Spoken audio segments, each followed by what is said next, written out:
My camera's off. Wendy Bell Radio is live.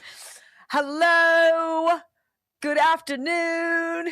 How's everybody? Is that right?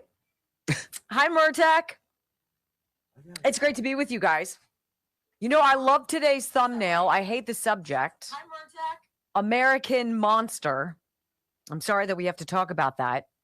But you know what? I was too nice when I called him Dr. Death. The jerk. We all knew it. Hi, JD. We all knew it. We all knew what the hell was going on. You know, and now it's 5 years later. Can we speed up the clock? That's the monologue. Can we speed up the clock? Can we get to the truth a little faster? Right. If we've learned nothing, can we do that? Mm-hmm. Well, you know what? I hope Rand Paul asks him a question that everyone knows the answer to. And he lies. And you will see right then and there. And I hope he lies. And then I hope they just open the floodgates on him with, I don't even care about jail time. Just break him. Financially break him. Brock, you haven't told me how fabulous my hair is today. There's a reason. Oh, that's so hurtful. I want to tell you guys about Purance. This is the Hydra Lift. This is the shampoo I've been using. Now, it's ridiculous. I look like a lioness. And granted, I have a lot of fluff in my hair, but look at this. I mean, like, honest to God, if you have dull, lifeless hair, if you're just walking around with limp hair, why haven't you tried Pure Lift? Hydra Lift from Purance. Why have you not tried this? Because you can right now for 35% off. And I use it every morning. It's got a beautiful lather, right? It's got one of those really thick, luxurious lathers. And I like to use a little more than I should. I have a lot of hair. And fluff it all up. And it's just this big, like, and when I rinse it, it's like that squeaky clean of a finger across a clean window pane. It's like, no, I tried.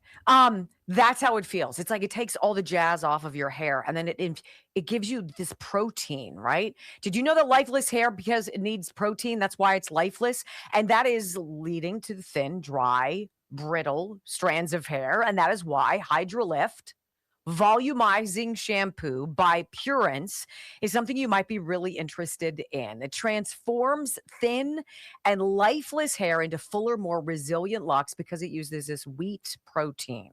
That's the secret sauce. This wheat protein that strengthens your hair follicles all the way from deep within, and then you look like a flower pot too. I can't guarantee that, but I can definitely tell you, wowza, for me, I have so much freaking hair. Okay, so try it. Purance.com. You're going to use Wendy as the promo code. Up to 35% off.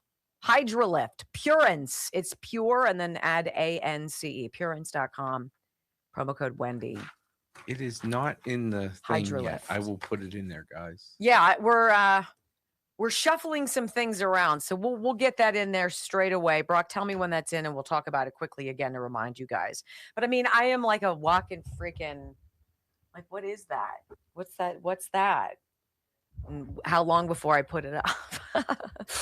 Anyway, it's good to have them back. It's wonderful to have all of you. Get a hair on my eyelash. How's everybody? What's going on? We were number 7 yesterday. Look, we're almost at 98,200 followers.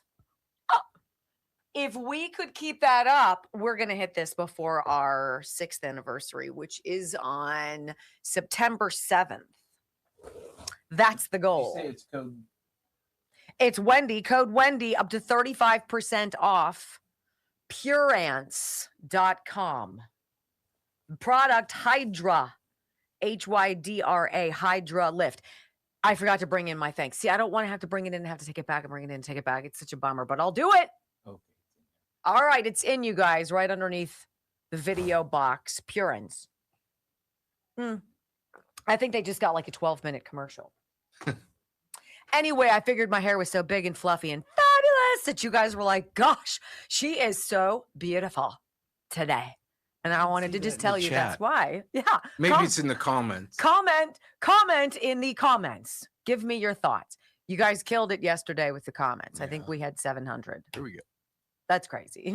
You're crazy. 5, 4, 3, 2, 1. Welcome to your daily dose of facts to fight off the liberal gaslighting. You can be in the middle of a hurricane. You have sanctuary in the city of Chicago. Or you can be on a calm day. North is still north. You could be in a thunderstorm. I am angry. We are not going back. Not ever. North is still north. People can yell at you. The hell with the Supreme Court. We will defy them. North is still north. It doesn't change fundamental things. And in this business, right is still right, even if you stand by yourself. We don't get fooled again. No. Live across the fruited plain and from sea to shining sea, we're converting the Marxist left 1 hour at a time on the Wendy Bell radio program.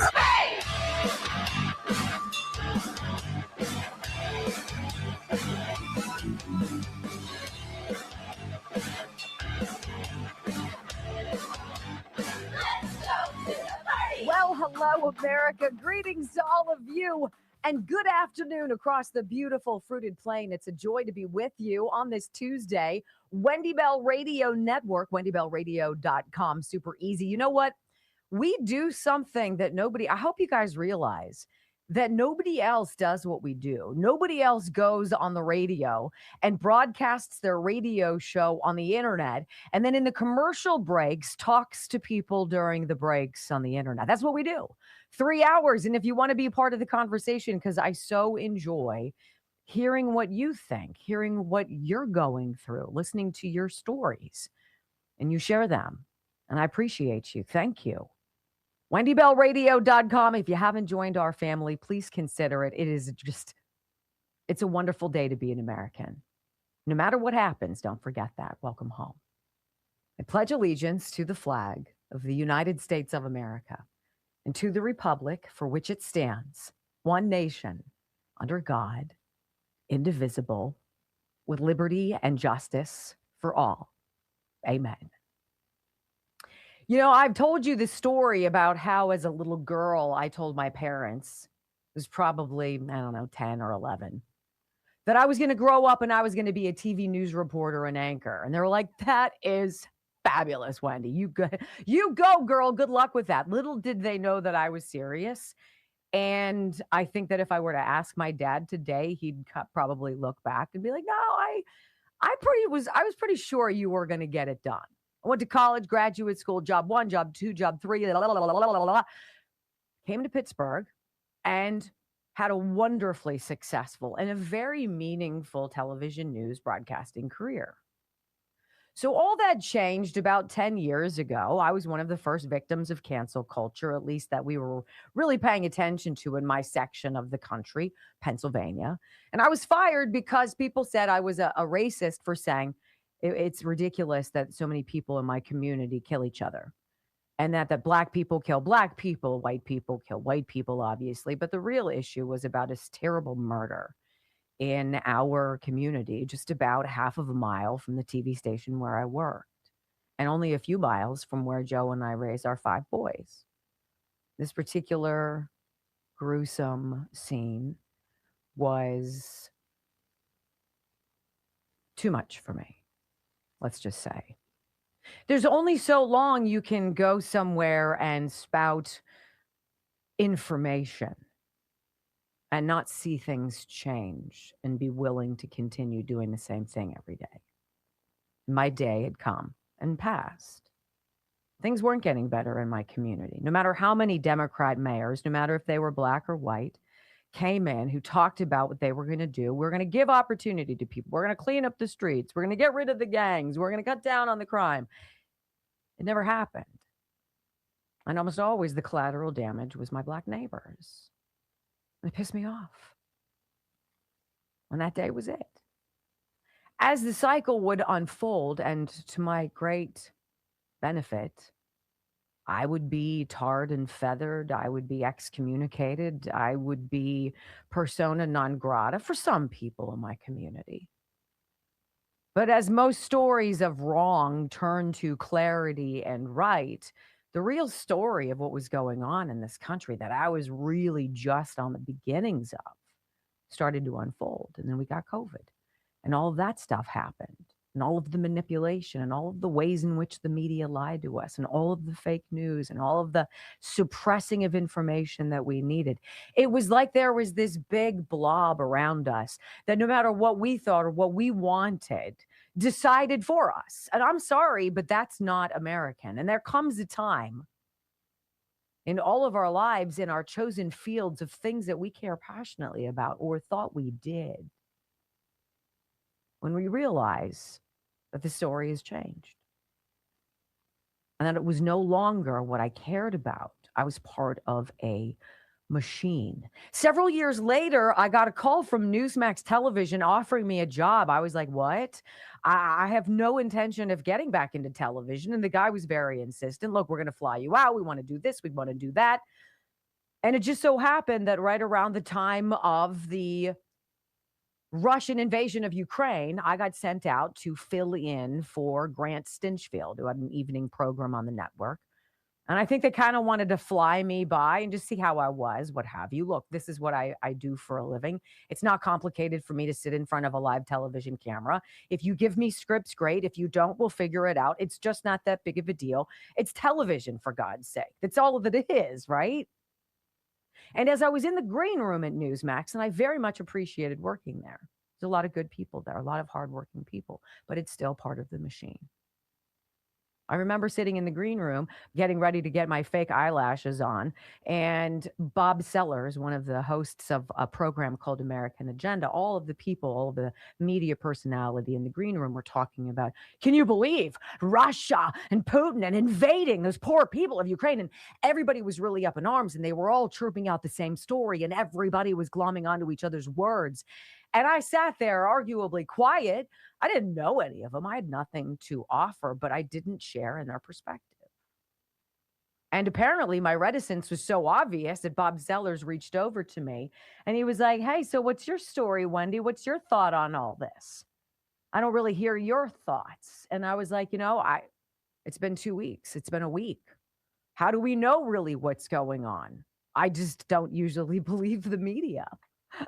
And they all kind of stopped. It was like, and it was like E.F. Hutton, and everybody stopped and they looked at me and I was like, you guys do? I mean, like, really? I might be the only person here in this company that long ago thought that objectivity, credibility, actual hard work, and informing the public, I knew that left my industry a long time ago. The only reason, quite frankly, I'm getting back into it is just because I want to see how bad it is.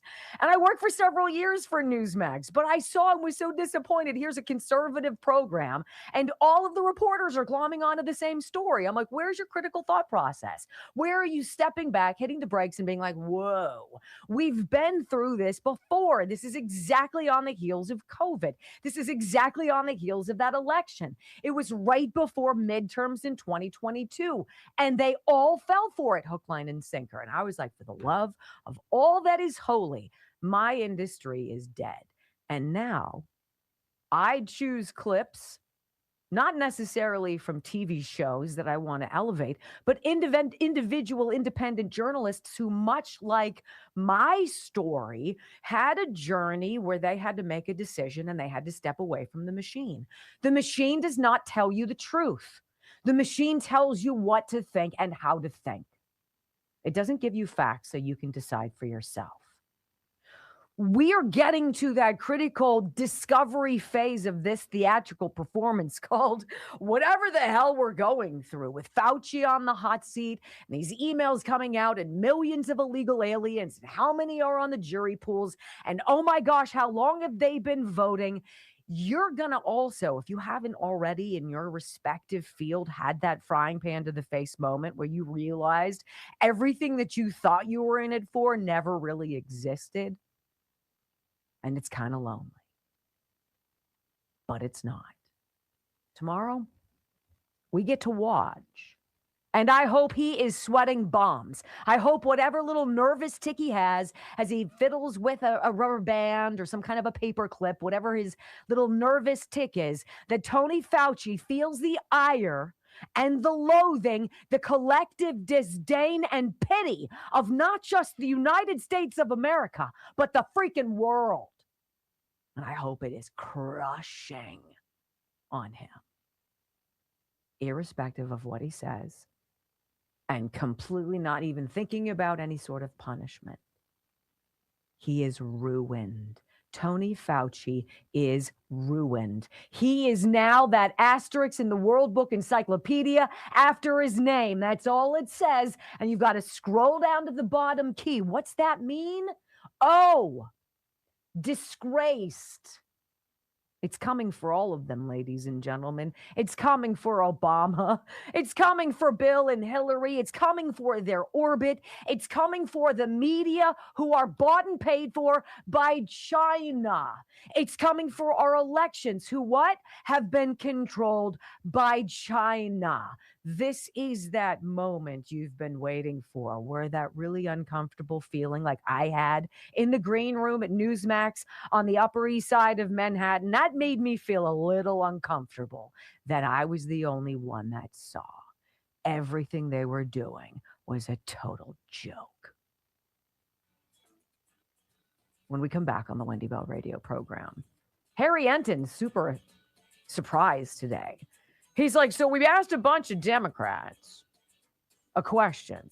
A bunch of people a question about Democrats. I can't believe how they answered. And you're like, what? Wait for this. It's brilliant. Democrats aren't looking good. Next on the Wendy Bell Radio Network. It's that moment, guys. It's like Joe with medicine. It's that moment where he realizes that you're not about life-changing medicine. You're about a corporate conglomerate moneymaker. Huh? You're about billing. Yeah. Yeah. You're the calculator. You're a calculator for them. And when that happens, can't put the genie back in the bottle. That's the bummer.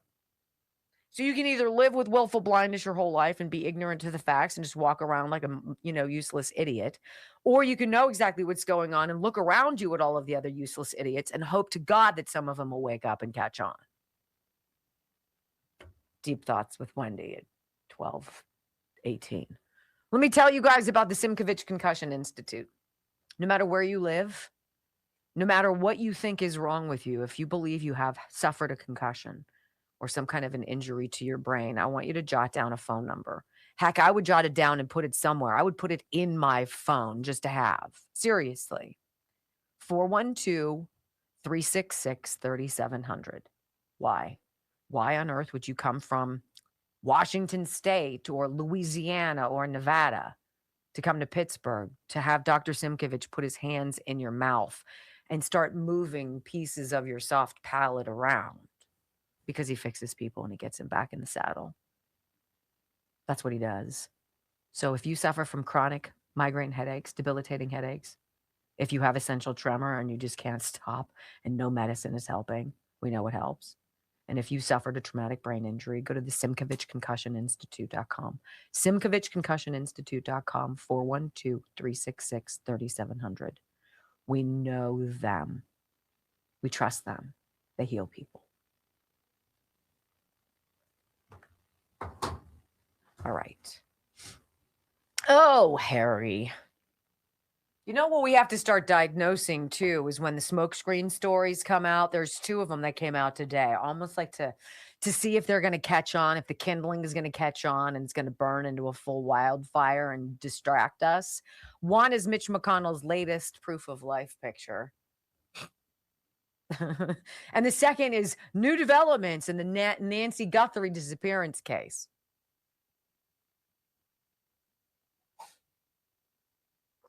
Come on, man. Where are the missing scientists? Where are all of the aliens? What happened to the UFOs? What happened to that storyline? What other things What have happened been? to Ukraine? What happened to anything, Is Brock? Lindsey Graham's death just means Ukraine go away? I Goes find it away? also so weird that Sam Faddis and Lindsey Graham both died of the same tragic problem, which means we've got a major blood pressure problem in this country. That aortic dissection is hypertension and There you go. bad. That's why you come to me to relax.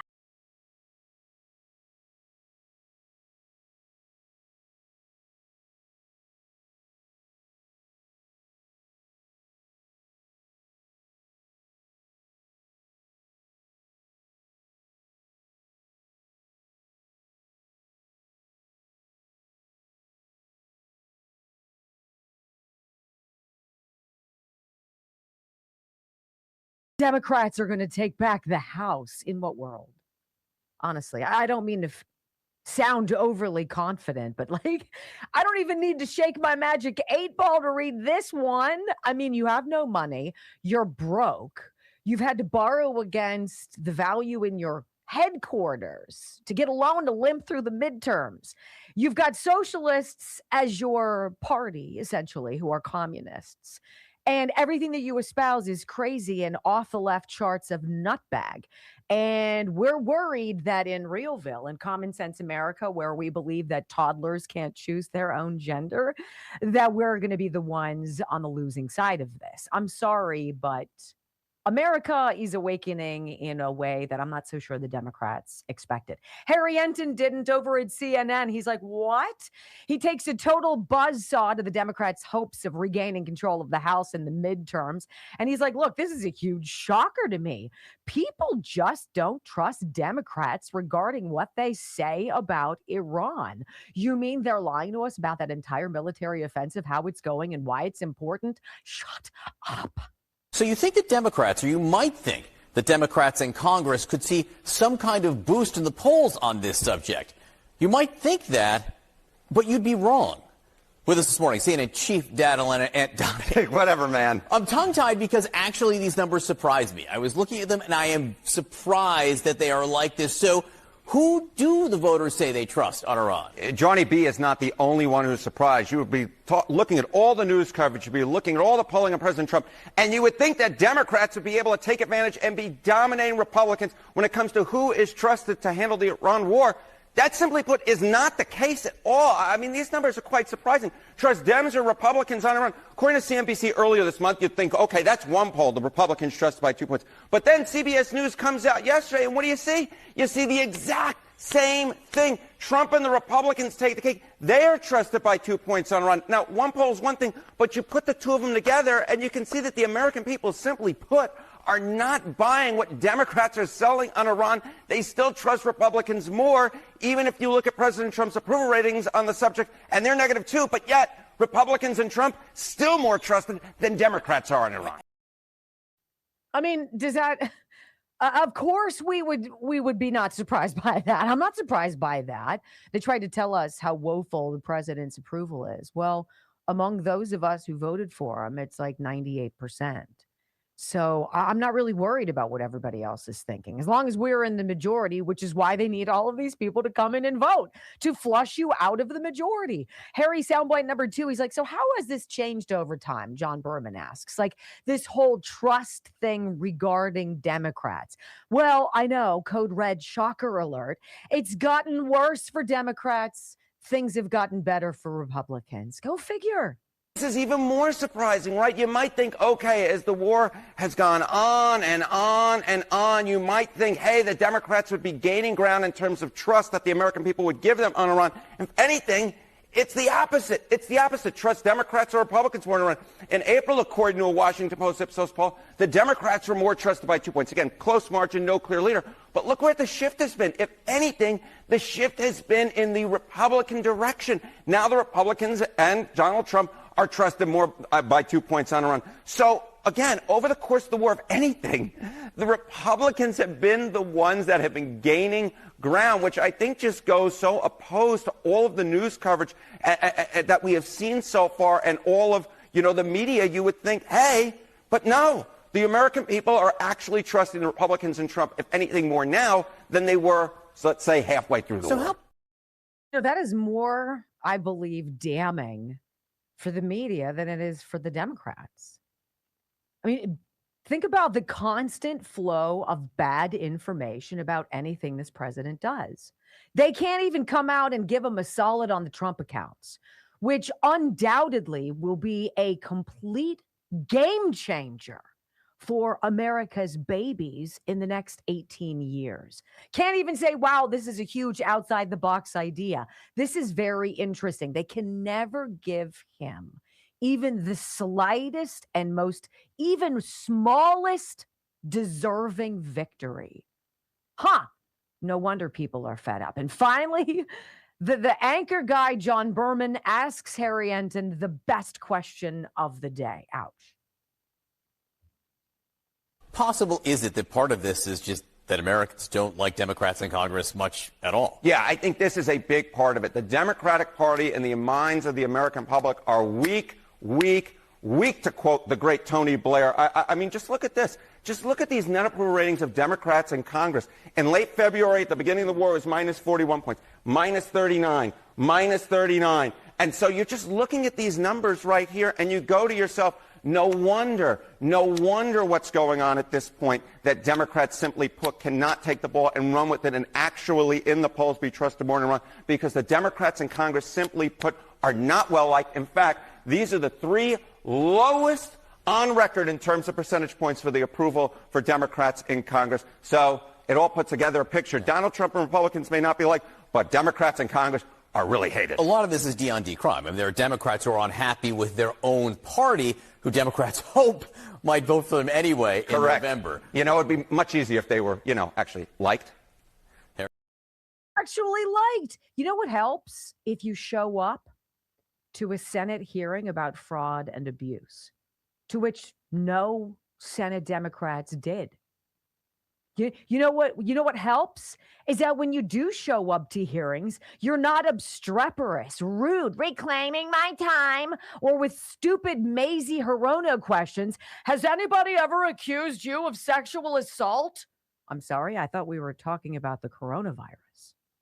Maybe if you get fewer people who hate Trump and more people who love America, amazing what might just happen for the Democratic Party.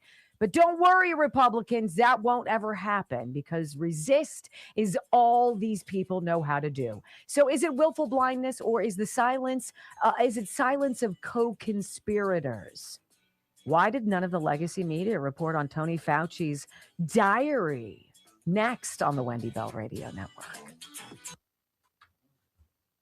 All right, so do you guys remember me telling you about this lymph system supplement I got?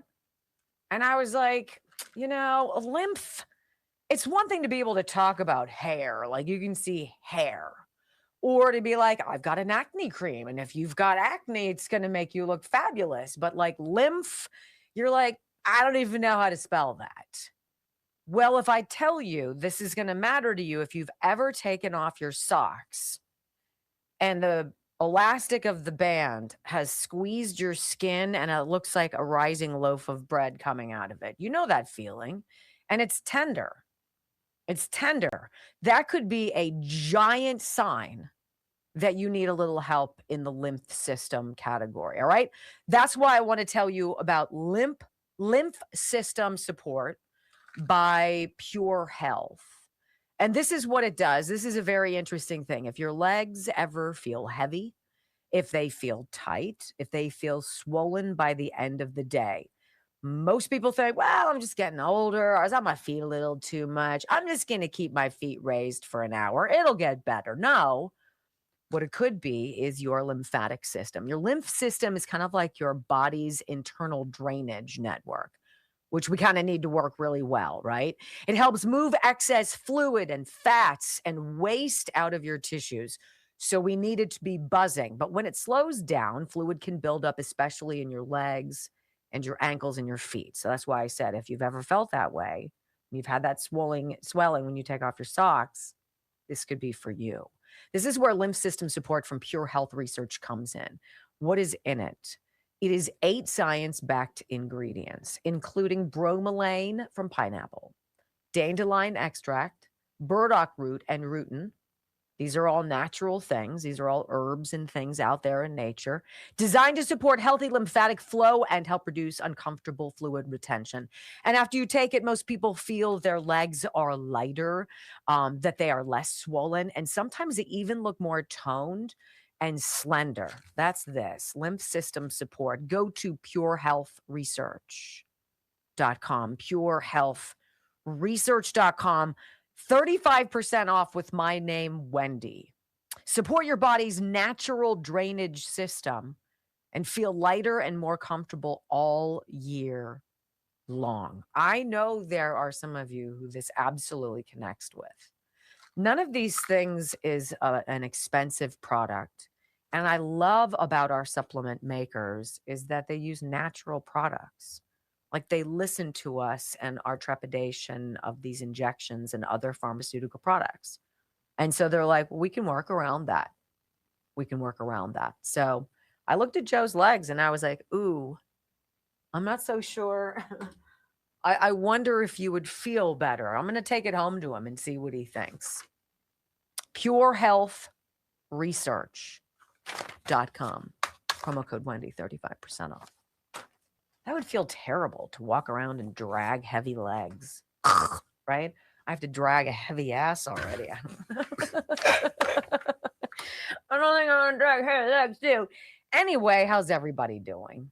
Hello. Let's see. 1.32. You give a dragon ass a new definition. True.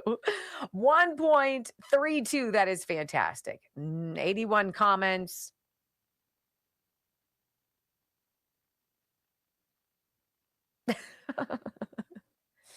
What do I want to ask you guys? Okay, do you think Fauci is going to step in it, or do you think he has he's paid somebody to come and coach him, no doubt, to prepare him for what Rand Paul is about to rain almighty hellfire down on this guy? That person coaching him would be called The devil. a lawyer. Yes. Yes. A lawyer is telling him, you cannot say this. You say, I do not recall. That's what it's funny. How do you not recall? It's listed every single day verbatim in your diary. Yeah. Well, that's. I love when you do that. Yeah. Yeah. Well, yeah. I'm like, yes. Yes, yes, yes. I think the big story, the next thing is the lawyers that come out and push say, back my person had a jury that had an illegal on it. I demand a retrial. So we're going to want to watch the judicial We're now going to have grind.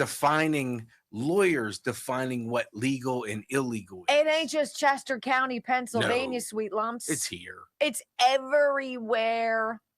How about from Brock found me this grid.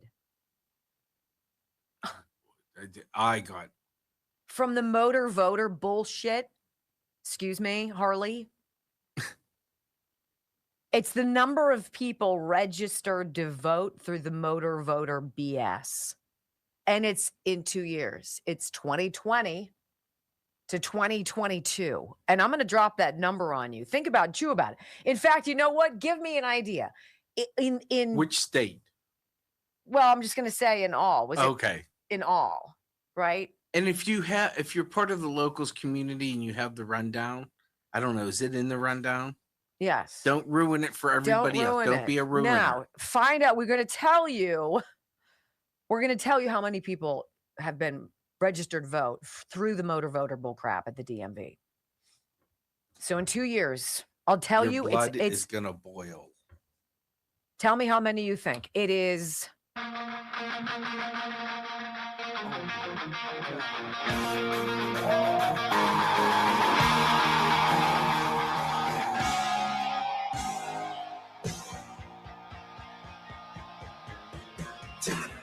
Welcome back to the Wendy Bell radio program. I know you guys remember the story of Kayla Benefield up in Libby, Montana. The woman who was working just as an ancillary, like water department meter checker, and her job was to go knock on doors and verify certain things about the water meter or whatever. And when she'd knock on the doors, she noticed an inordinate number of men, not necessarily old dudes, working age men on oxygen who were at home to answer the door, not working.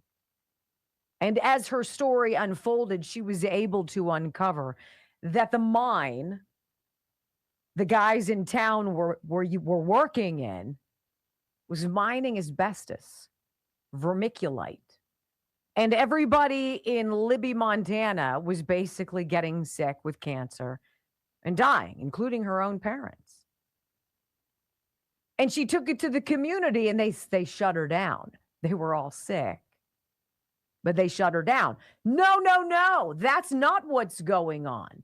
Well, it's curious. The cancer rate in Libby, Montana is like 96% higher than anywhere else in the country. And they refused to admit the truth. There is something extraordinarily psychologically, I don't know, about willful blindness. We don't want to see things that we don't want to see. I get it. I'm as guilty as the next guy. But I'm not so sure you can call a blanket blackout of a story on your quote-unquote legacy news willful blindness. I think it would be more apropos for us to call it what it is. The silence of co-conspirators who don't want to get caught for their role in peddling a giant lie to you and to me and to hundreds of millions of Americans and billions of people around the world. So Rand Paul drops this file, these threads on X, journal entries in what was presumably some sort of a memory keeper for the good Dr. Fauci, in which he bloviated and found his ego so large, but also made some damning admissions about what he knew and when he knew it, that were in direct opposition to what he was saying to all of us. Having dinner with Jake Tapper and his wife, yucking it up while encouraging New York and California to shut down for Thanksgiving. Those are the sorts of things that Rand Paul has been posting. So, the regime media that didn't cover Fauci's diary story at all. AP, CNN, Washington Post, MSNBC, New York Times, ABC, NBC, PBS, NPR, Bloomberg, Reuters, CBS, USA Today, Time, Newsweek, The Atlantic, Politico, Wall Street Journal, and LA Times. Indeed, the enemy of the people. Beyond that, then the fine folks like Tom Elliott, my boyfriend over at Grabian, they did a little add up of all the cumulative minutes per station spent on covering Dr. Fauci, his diary, and the disgusting things that are coming out of it that he'll have to answer for before a Senate Homeland Security Committee hearing tomorrow. You want to know? Let's see who covered what and for how long. Fox News Channel covered Fauci for looks like, I don't know, a day and a half, 2 days, something like that. 14 times. 14 times. Let's see. No, 11 times. Fox Business covered it once. Newsmax covered it twice. 14 total times. 0 from NBC, 0 MS Now, 0 CNN, 0 CBS, 0 ABC. Why ever do they not want to tell this story? Because they were the ones telling you, don't eat horse paste. Period. RFK Jr. last night on with Laura Ingraham. He said something very interesting I have not heard before. Did you guys ever hear that Dr. Fauci got sick or had problems after being vaccinated for COVID? I had not until RFK Jr. dropped this missile on me. Is this massive dichotomy between what he was saying privately and what he was simultaneously saying publicly. He says in his diaries on January 30th that the Wuhan lab could not possibly be the source of the virus. Oh, we know that was all And false. then, well, we all know it, but now his diary, he says he knew that, and yet for 2 years he told us that that was. But he was given a pardon prospectively from the last administration. We don't know if it was an auto pen pardon. It doesn't really matter for legality purposes, but Americans want to know, a lot of them, is there going to be any accountability for trillions of dollars lost, children's education destroyed, and public health reputation, public health industry reputation shattered? Yeah, and millions of people injured. You know, he lied about masks, he lied about social distancing, he lied about the transmission, he lied about natural immunity, he lied about the capacity, as you just said, of the vaccine to prevent infection, to prevent it. He got vaccinated, a very, very public press conference in January of 2020. And then 5 months later, he had, and this is the first time that we knew this from the diary, he had a pulmonary infarction, which is one of the adverse events that NIH, CDC, and FDA said are expected from the vaccine. He never told anybody. He got treated for it privately by the best doctors in America. At the same time, he was telling everybody that that was not an adverse event. You won't get that from the mainstream news today. You will hear Joe Kernan over CNBC. He's got former FDA chief and science huckster Scott Gottlieb, who sucks so much you can hear it and feel it and taste it, pretending that I read those diaries. That's just not the Dr. Fauci I knew. Oh, please listen. Having a reputation totally in the toilet at 85 years, does that hold him to account for what he was responsible for?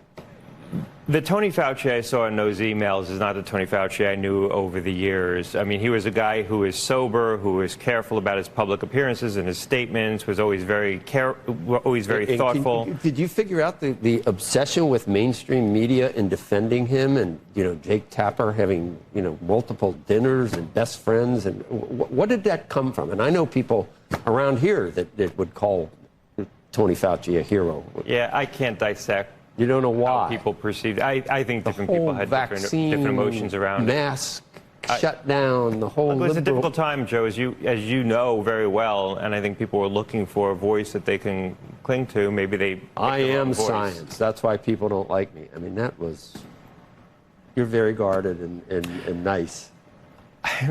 I was disappointed by the emails, I have to admit. Well, we'll see what happens on Wednesday. Rand Paul's been right all along. Look, he's held these. I suspect that Senator Paul held on to these emails and had them for a while and dropped them now ahead of this hearing. And, Tony's going to have to speak to what's in those private communications. Very guarded, Joe Kernan said. Yeah, because Gottlieb is one of the deep state cabal suck people who profited off of other people's pain. He's dark. Bobby Kennedy comes back on how Fauci lying tomorrow will super duperly screw up his protection. Interesting. He's going to testify in front of Rand Paul's committee this week. He has immunity against all of the things that he did prior to President Biden signing, or the electronic pen signing his pardon, but he could perjure himself now. Well, there are many things that he said that we know are lies, and Rand Paul presumably is going to ask him about those things. And if he lies again, then he could be subject to perjury prosecution. So there's that. There is that. But the greatest conversation came when an almost annoyed CBS News anchor in Major Garrett, he's like their chief political hack, has Senator Ron Johnson on. Ron Johnson, with the whole COVID injury thing, dude's been white on rice. He's been right about everything. He's convened all of these Senate hearings. He's given a voice to the vaccine injured, one of the few who was validated the millions of people, no doubt, who were injured or killed by that vaccine. And Major Garrett, he's almost pissed that he has to answer or ask these questions. And then Ron Johnson with the blistering truth. Senator Johnson, I don't want to spend a lot of time on Anthony Fauci's ramblings about how a star he became during COVID. I'm much more concerned, as I think you are, about what he said privately about the COVID origin lab leak theory and what he said publicly.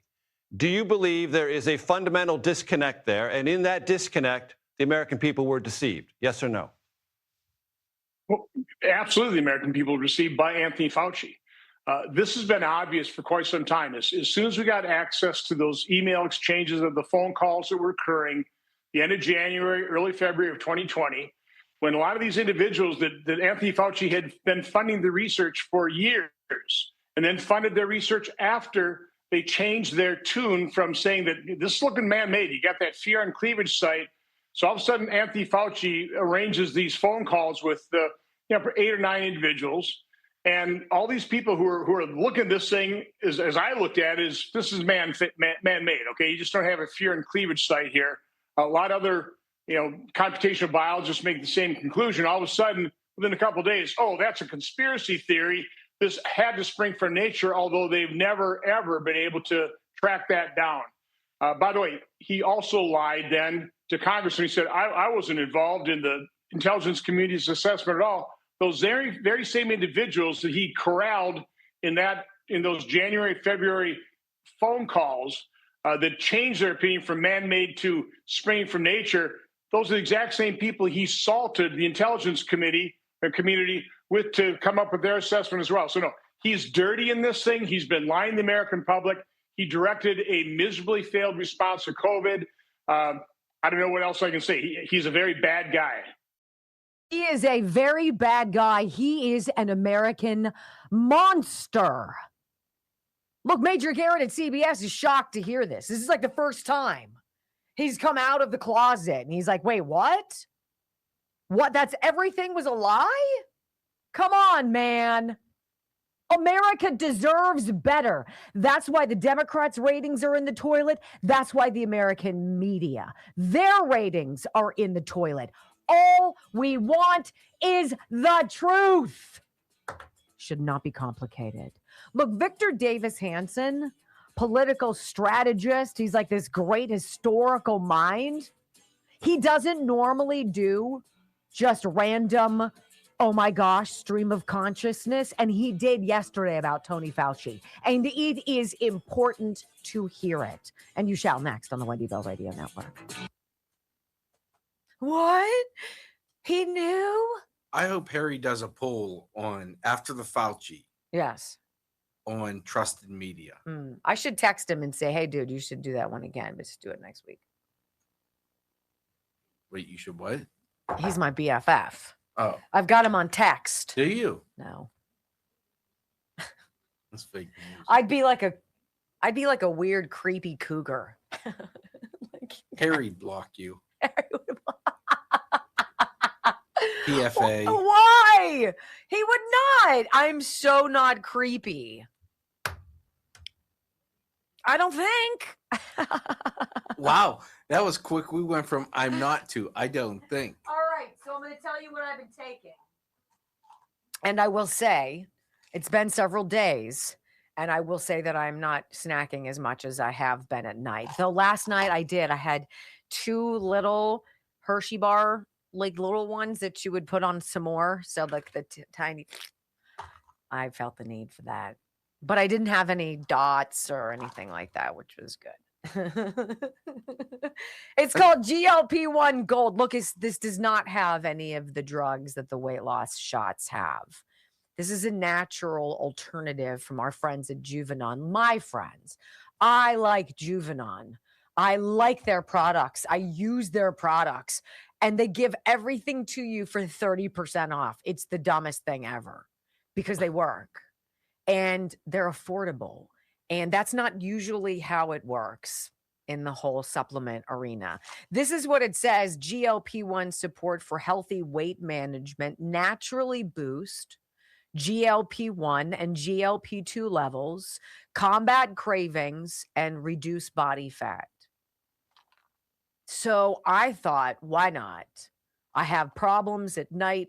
I'm going to see if this is going to curb them for me. I've been enjoying this. 30% off. You can too. This is for significant weight loss. I should warn you, it is about significant weight loss. I'm going to change it up and I'm going to start taking it in the afternoons now. So maybe that'll help me later too. GLP-1 Gold. Go to bloodflow7.com/Wendy. Bloodflow7.com/Wendy. And just throw Bloodflow7 in there too, because I'll talk about them later. I got some really lovely messages from you guys. Some beautiful emails. I'll read one in the break. It's just super special.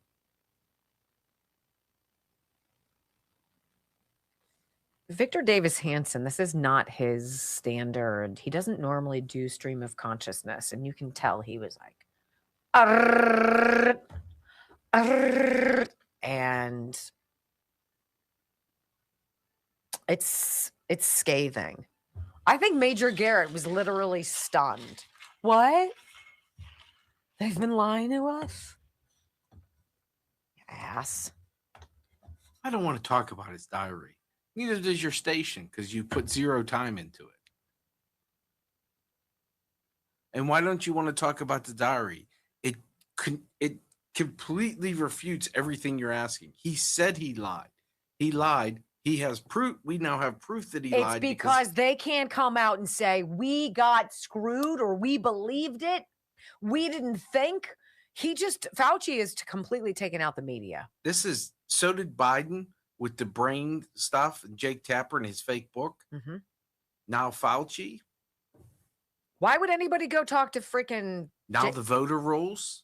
Jake. Jersey. Oh, Jake. God, I want to say something potty mouthed. You keep me good, Harley. Naughty girl. Well. Relative.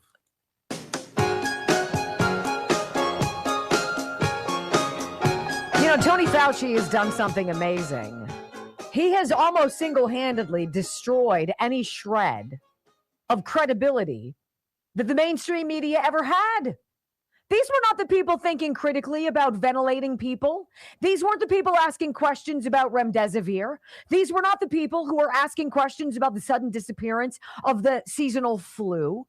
These are not the people who were thinking critically about the governors in blue states joining forces in some like wonder twin scientific experiment to shut down senior citizens in freaking nursing homes and kill as many as possible. The media are the problem. Dr. Fauci and everything that you're learning is everything contrary to what the media spent years telling you. They spoon-fed you, then they force-fed you, then they rolled out Joe Biden on a dolly for his, it's going to be a winter of darkness and death, and you must get vaccinated. And we were all like, dang. And the only people who didn't see it were the freaking media, because they're the ones who were doing it. Victor Davis Hanson, just a phenomenal thought leader, conservative thought leader and truth teller. And I want to read you what he wrote. This is on X. This is not like him.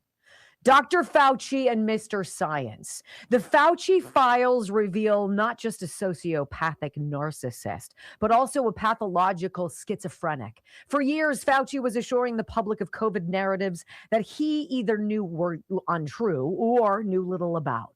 He posed as a nonpartisan, even as he collaborated with the left-wing cable news grandees and liberal columnists to hound his enemies and magnify his godhead.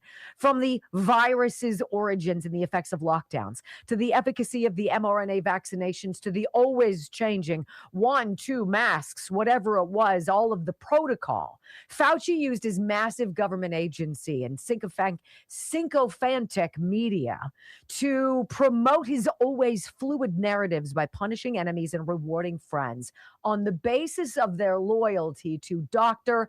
I represent science. He seemed to be obsessed with firing White House COVID advisor Scott Atlas and demonizing Jay Bhattacharya, Sunetra Gupta, and Martin Kulldorff for the crimes of questioning the Fauci party line. These critics were not radical, let it rip herd immunologists, as the Fauci camp caricatured them, but circumspect cost to benefit doctors and savvy health policy analysts. Their views, if embraced, might have avoided a multi-billion-dollar global shutdown that wrecked economies, especially derailing the booming fourth quarter 2019 Trump economy. increased the death toll, destroyed millions of livelihoods, harmed perhaps permanently the education of millions of U.S. children, and was hardly based on the science. And what exactly were the so-called extremist views of Atlas, Bhattacharya, and others? That healthy children were not at great risk from COVID, but keeping them isolated drained away key resources from the elderly and the sick who certainly were vulnerable. And the nationwide school closures had profound negative effects on children and teens, as did the lockdowns on the general population. Substance and familial abuse soared. Small businesses were ruined, and children's formative educational years were lost. 24/7 mask wearing was neither practical nor necessary, as opposed to their beneficial use by healthcare workers in close proximities. The experimental mRNA vaccines may have initially saved lives, but they were not, as billed by Fauci and pharma, lasting protection from either infectiousness or being infected. And certainly the repeated booster regimens for some could pose serious health risks. Herd immunity was not some crank idea, as the Fauci school libeled these experts, but along with the initial vaccinations were time-tested medical realities that would mitigate the toxicity of the pandemic. We've seen a lot of obscene hoaxes recently, Victor Davis Hanson writes, that changed national events. The loony Jussie Smollett caper, the phony Steele dossier, the 51 intelligence authorities, and the Russian-produced Hunter Biden laptop con, and the media fabricated effigy of Joe Biden as fit as a fiddle. But Fauci's efforts to attribute the virus to a bat or a pangolin publicly, while privately accepting from his own consultants that it likely was birthed in the Wuhan's lab's gain-of-function research, which he helped to support via Peter Daszak, and the policies that resulted from that initial lie proved, literally, for thousands, to be a matter of life and death. Do you know how oddly satisfying it is to read that? Because that's all we've been telling you. We've told you about Pierre Corey. We brought on Dr. Simone Gold. We had on Dr. Bhattacharya. We had the people who signed the Great Barrington Declaration. We invited their voices. We spoke with Senator Ron Johnson. And the media kept parroting the lies of a depraved, desperate egomaniac who loved himself more than he loved America. When we come back on the Wendy Bell radio program, my friends, hour number 2, acting DNI Bill Pulte dropped some damning documents suggesting the voter rolls in 18 American states have been co-opted and controlled by China. What next?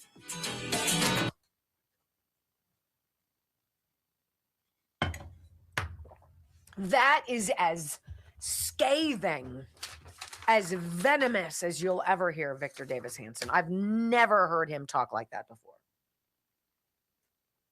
He's just one of these super likely, he's like your great uncle. You don't see him a lot, but when you do, you're better off for it. And he usually gives you a little money. Maybe. Maybe not. Let's see how you guys are doing now. 1.6. Okay. 4,600 watching. Hi. How you doing? Almost 400 over on X. Okay, my goal is over on X consistently, Brock, 1,000. Your what? Your goal? Mm-hmm. Well, we've been getting close. We've been getting in the high hundreds. I love me some Eric Schmidt. Is he on with Sandy? No, they're just talking about Lindsey Graham. Which I get. Couple weeks. Couple weeks. I'll be able to watch her. Oh. Okay. Oh my gosh. I got a shipment in the mail yesterday from Patrick from Tulip Blooms. They had fragrances inside. So I'm going to start wearing them. Brock, I'm going to spritz on. I don't normally wear perfume. but I'm going to spritz on a little bit like on my arm or what have you. And I'm going to do one of these jobbies at you and see what you think. I'm going to choose my favorite. And these are scents that have been created that might be a fantastic Wendy Bell Radio blend. Tulip blooms. I love that you guys are using tulip blooms the way I do. I think if there's a little guilty pleasure in your day that makes you feel more put together, and if that means putting a couple pumps of the massaging oil, the velour massaging oil in your hands and getting it to warm up and then just rubbing it into your feet and putting on socks and just sitting there, just be like, it feels so good. It feels so good. And then when you take your socks off, you're like, oh my gosh, my feet are so soft. It's great for elbows, any part of you that's rough. My cuticles on my fingers get really rough. I rub this in. It's like I just got a manicure. It just feels wonderful. I use the castor oil, like I said, on my gut, on my abdomen. Apparently, it's really good at sinking in and nourishing, doing something beneficial to your organs. So I'm like, hell yeah. Rub that in. And then I use the blue calm on my neck and my chest. I'm telling you, I'm a Tulip Blooms whore. Oh, wow. I love their stuff. It is. There's the pitch. You too can be a whore with tulip blooms. What? That's not what I meant. Their products are just truly special. And it's really fun when you have that person you don't know what to buy for because their packaging is super cute. They really put time into how they wrap things. It's not just throw them in and ship them off to you. There's little things inside and it's cared for. There's attention to detail. And I love that. That's Tulip Blooms, tulipblooms.shop. Shop/Wendy. 10% off. Tulipblooms.shop. .com/Wendy. I love them and I'm super excited to try out these various scents. I didn't get a scent. No. Oh, I have the wrong link in here. The wrong link. Huh.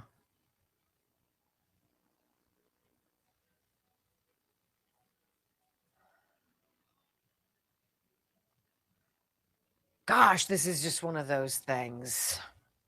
I need to find an article if we can prove that motor voter crap is all corrupt.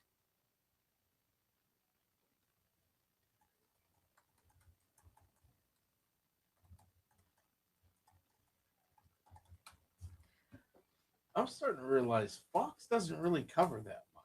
No, they've been on cover this. the same stories all damn day long. I'm telling you, they're not good. And shouldn't badmouth other people, but Hannity's straight up propaganda anymore. Is that so? I think so. It's the same people in the administration.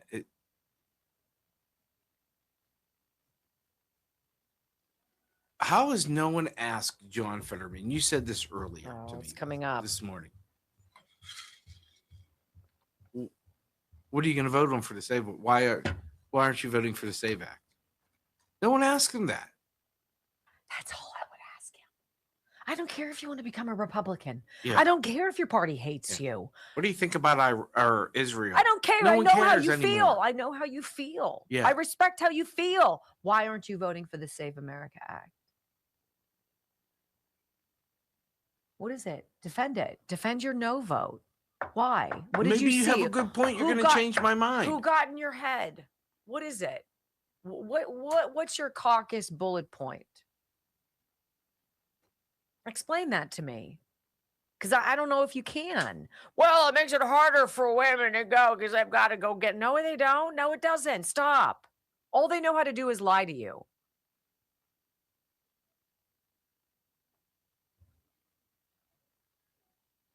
Makes it harder for women. They have to go renew their licenses anyway, so they know how to do that. I don't understand that even as an argument.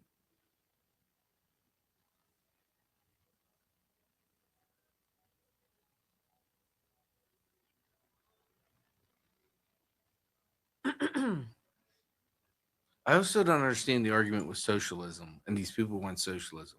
They don't trust the government that we have, but they want to have government have control of what they have. Square that. Math ain't math. I think most of it is colliding in midair. What they say and the people they support are not congruous at all. Voter. I don't really care what Martha McCallum thinks about Mitch McConnell or thinks about what's his face? Lindsey Graham. Lindsey Graham.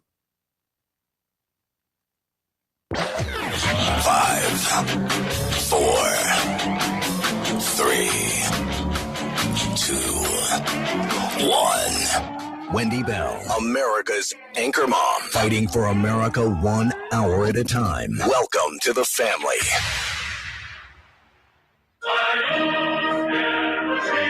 We have put together, I think, the most extensive and inclusive voter fraud organization in the history of American politics. The election was rigged. I don't need you to get me elected. I need you once I'm elected. It was a dirty election. No longer just who gets the vote. It's about who gets to count the vote. It's happening right now in California. Whether your vote counts at all. It's appropriate. That's how they count the votes in Do you think it's California. It's about who gets to count the votes. To count the vote. Count the vote. Count the vote. that have an election and 5 days later they're nowhere close to picking a State and winner? local officials acknowledge they are slow. They're urging. No, they're crooked. It's about election subversion. You know why they're doing that? Because they're cheating on the election. What? Do you have evidence? You're either crooked or you're stupid. You play right into their hands. Who counts the vote? 3 hours of bold truth and excellence. You've just signed up for the WBR Army. Strap in. This is the Wendy Bell radio program.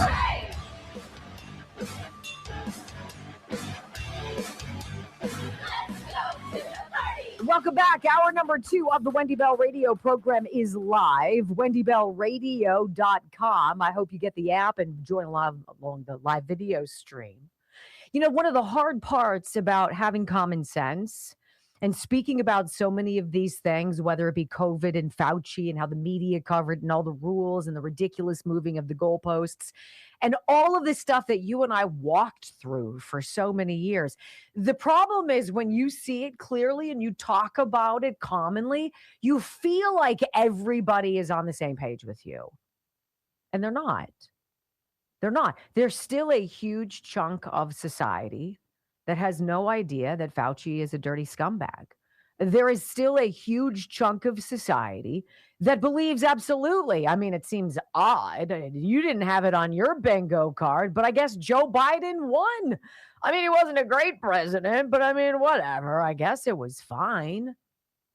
No. See, that's not the story. That's not the tale we tell. We feel things that you feel, we see, we say, which is why we got fired and said, screw it, we'll do it ourselves, because you ought not be on an island of common sense. Anybody who can think critically realizes that the flood of humanity from foreign countries was not about providing asylum or safety or being good neighbors or wonderful people or a beacon of light or that pillar of freedom or whatever the hell. It had nothing to do with democracy, had nothing to do with any kind of emotional mumbo jumbo line that they wanted to put on you. It was so Democrats could stay in power. That's it. Harry is very surprised as we followed in the first hour, Harry Enton. The people don't trust Democrats and the things that they say about big topics like war. The people don't have good views of Democrats in Congress because the Democrats in Congress behave poorly. Conduct unbecoming. I'd say treasonous. And if we were a country that had stones, we would still have a firing squad. And you know what would happen if capital punishment to that degree was legalized? Was used commonly? I'm pretty sure people wouldn't do so much stuff that they ought not. Bill Pulte acting director of national intelligence. I think he's going to get across the finish line. Yesterday dropped a damning document suggesting the voter rolls from 18 states have been compromised by the People's Republic of China. What? Would you guys be at all surprised to find out that the Chinese Communist Party has been controlling and choosing winners and losers in our country for a while until you came along and voted 3 times for Donald Trump? You stopped it. I believe you did. I believe we did. I believe that America rose up and said no. And this cabal wanted to choose what was best for us. They knew better. It's all going to come out. It's all happening. President Trump keeps dropping these breadcrumbs. And the breadcrumbs he drops on his Truth Social account are usually links to videos back to 2020, when we knew that night that everything was wrong. And so began one of the most outrageous gaslighting propaganda campaigns probably since World War II. And the pressure and the tactics, same that Fauci used to silence doctors who were like, I'm not so sure this furin cleavage site happens in nature. You got to kind of fiddle with that in a microscope, buddy. And he's like, down with them, withhold funding. And then he had his friends in the media go after these truth-telling doctors to destroy their reputations, get them kicked off of whatever boards they were on, even went after them to take away their medical licenses and what. I mean, that's pathologically nutty, evil, and dark. That's an American monster. There are a lot of them out there. This is crazy. How many U.S. voters do you think have been registered by the motor voter registration program that kind of got hot in 2020? Such an odd time, don't you think? Right around a presidential election that was about to be stolen, right before a smokescreen insurrection created, right? During a global pandemic. Let's just get everybody who comes in for a driver's license. Yeah, we'll just register to vote. What could go wrong? So how many people do you think between 2020 and 2022, how many U.S. voters, and I use voters in air quotes, were registered through the motor voter rolls? Well, how about 44,051,378? That's a hell of a lot of people. You know what? And what's cool about that is, since you never carve out dead people, fake people, ghost people, people who've moved away, people who are voting multiple times, people who got 9 different ballots, all that stuff, as long as you don't clean that up, now you're dealing with math that maybe a Democrat could even possibly win with. 44 million. 44 million. What did we learn yesterday? Illegal aliens are on the jury rolls in Chester County, Pennsylvania. This is not a hotbed. This is not some metropolis of, upward living. Chester County, lovely place. 65 pages of illegal aliens on the voter rolls, 50 a page, 3,250 people in one of Pennsylvania's 67 counties. But it's all going to be good. Don't worry about it. No. We don't need the Save America Act. Well, you know what? We remember we join America Stands. This was a program on election night 2020. It's a religious-themed election coverage program. It's on a Victory Network. Some of you remember this, right? And they were watching the vote spikes for Joe Biden after the mysterious, we got to cut down as a water main break. We're gonna stop counting for the night. These guys in real time were chronicling it. Let's remember. In Michigan, when they stopped counting, the trend was Republicans were going up, Democrats were not going. And then this morning, they start recounting, what happens? Well, almost every vote that was reported was for Joe Biden. A huge spike for Biden, which just makes you a little suspicious. If we're stopping the counting, and then when we start counting again, all of the votes are for Biden. I wanted to show you what we showed you just a second ago with the spike that happened in Michigan. The same thing, we have found the same exact thing in Wisconsin as well. So both states, we're going to keep an eye on this. Let's do an update here first, guys, on where we stand nationally. Yeah, with the president. let's do that. Let's set aside these two right now. Let's go up here first to Wisconsin and Michigan. Overnight, when we left, they had stopped counting. Here's when, and let's talk about this real quick. Here in Michigan, when they stopped counting, the trend was Republicans were going up, Democrats were not going. And then this morning, they start recounting. What happens? Well, almost every vote that was reported was for Joe Biden. So that's where it gets very interesting, because even though we're looking at, there was a lot of votes coming out of Detroit, a lot coming out of Lansing, and we know those are blue areas. The expectation is that Biden is going to be leading in those areas. There still should be some votes coming in for Trump, and you did not really see Trump's numbers climb very much. You saw just a huge spike for Biden, which just makes you a little suspicious. If we're stopping the counting, and then when we start counting again, all of the votes are for Biden, it just makes you a little suspicious of what's going on. Similar thing in Wisconsin. Yeah, in Wisconsin, the areas we were looking at were largely, most of the major cities had already reported. And so you were not expecting to see Joe Biden get much of a big pickup at all. You really felt good about Wisconsin. Again, Trump was trending in a very positive direction, and a lot of what was left was more conservative red areas. And then all of a sudden this morning, Joe Biden has a lead. And so there is some suspicion of voter fraud. Obviously, we're praying against that. If any plans of the evil one, they're rolled back on him. It does make you a little suspicious, In though. Pennsylvania, which the president had a really big lead last night, still got a little bit of a lead there, but tightened a little bit. Yeah, so he still is more than 450,000 votes ahead. He was up roughly 700,000 votes. There was more than 1.5 million votes to be counted from the mail-in ballots, and so you knew it was going to tighten up some. Pennsylvania is still, you don't really suspect that Biden can overcome that. Generally, with the mail-in votes, Trump's been winning, or excuse me, he's been losing, but it's been a 60-40 loss, and so it looks like there won't be enough for Biden to catch up. So you do see Trump probably winning Pennsylvania. Wah, wah. Little did those men know on the Patriot Network that Joe Biden was going to get such a ballot dump that what had been 650 to a 700,000 vote lead by Donald Trump would somehow miraculously evaporate the same algorithmic way Nithya Raman squeezed out Spencer Pratt. It's almost like it's been going on for a while. Election spikes, you guys, that's code for ballot dumps. America knows damn well what happened in 2020, right? You've gone through the theatrical production.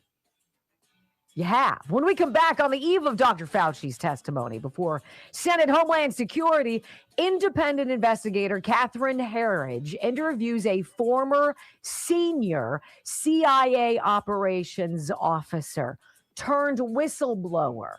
What he says about Fauci, about that virus. Oh boy. Next on the Wendy Bell Radio Network.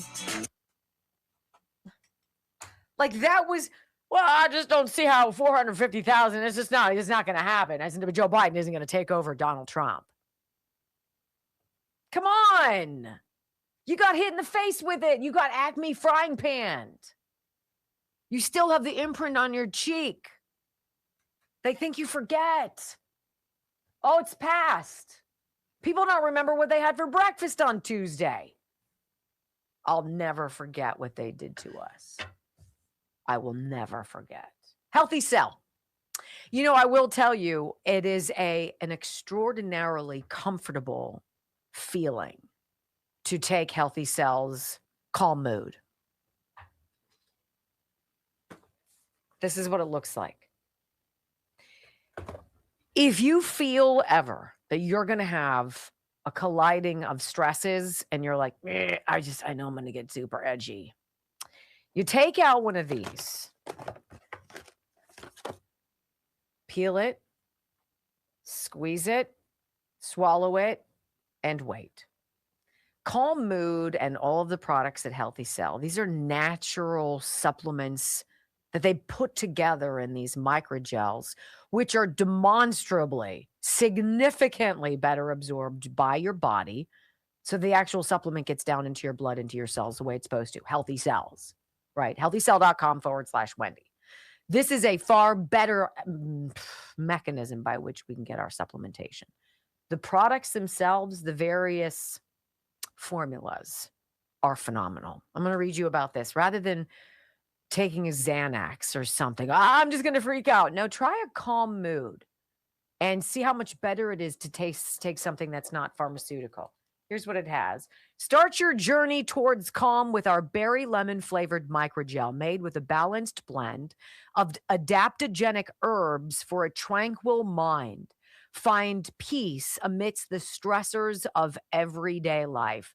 It's got ashwagandha, L-theanine, magnesium, 5-HTP, GABA, vitamin D3, B vitamins, saffron. There you go. That's it. In 25, 30 minutes, all of a sudden you're like, I'm okay. I got this. Calm Mood. It's my new favorite. I think it's taken over for Focus and Recall. Really? Yes. I have another Focus and Recall at home. I didn't even bring it because I finished it yesterday, I think. I didn't even bring it. I'm like, I've got Calm Mood. Calm Mood is fine. 20% off your first order. I would get the REM sleep. It's the greatest way to fall asleep and stay asleep and wake up without feeling like you got hit by a truck. Focus and Recall, super duper. If you want to get rid of cobwebs and focus in on a presentation or a test or something that you're doing, or you're like scatterbrained and you're like, Focus and Recall. Calm Mood, you just want to maybe slide into a warm bathtub in your mind. Calm Mood. healthycell.com/Wendy. I love them, if you couldn't tell. I sent you a couple texts. Uh-oh. No, they won't hurt your feelings. Will they make my head bigger? My hair bigger? Is that possible? Oh, boy. So it's hanging tight. Pull. Look at the one before it, too. Wow. That's pretty big. We got some space possibly for that coming up, huh? If we don't.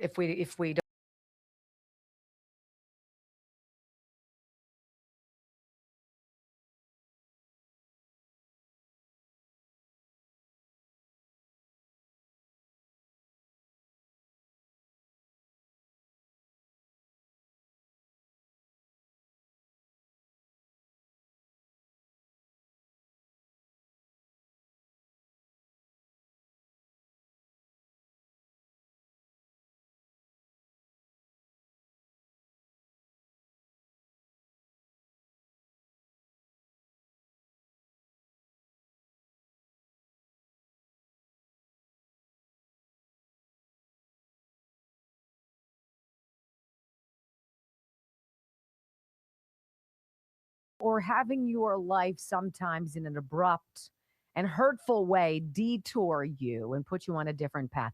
If you don't think that sometimes opens up the biggest doors you could have never dreamed possible, I hope it happens for you. Not that you get fired, but that you have that epiphany, that something happens in your life that forces you to stop doing what you've always been doing and actually go find something that's big and fun and meaningful and wonderful. Catherine Herridge.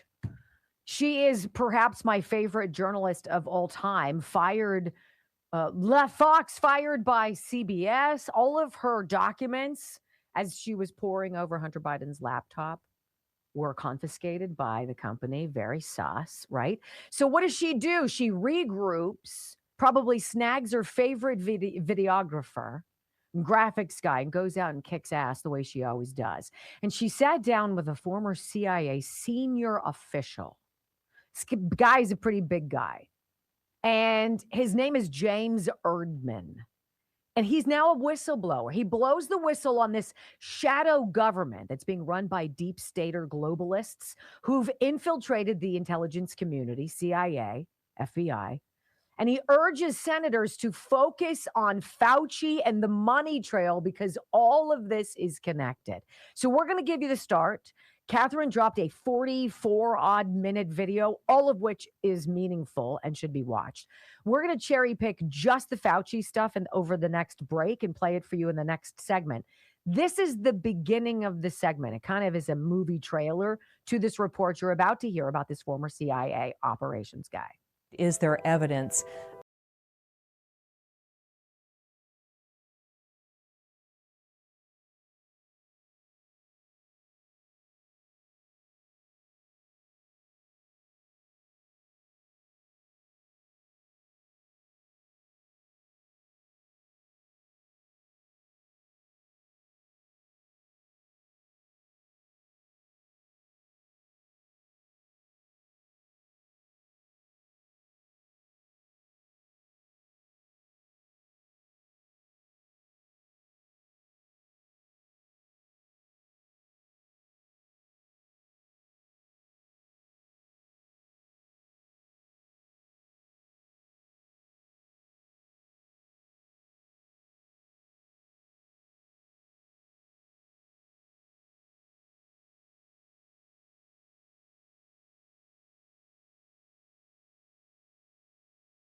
Don't you wish your media covered stuff like that? Thank God Catherine Herridge does. And so I have the link to that video, but I want to play the final segment for you.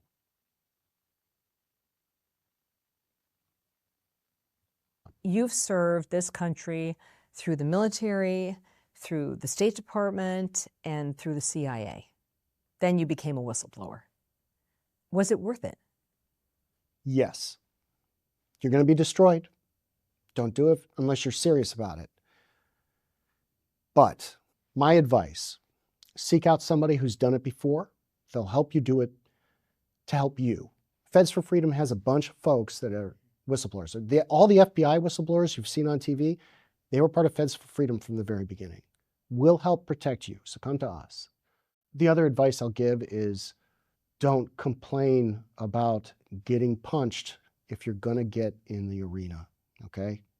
Nobody wants another martyr, okay? COVID was a mess. We've heard all the stories. We know that it was draconian and horrible to everybody involved who didn't want the vaccine. That story's been played out. If you're going to get in the ring and fight, get in the ring and fight, and don't whine about it.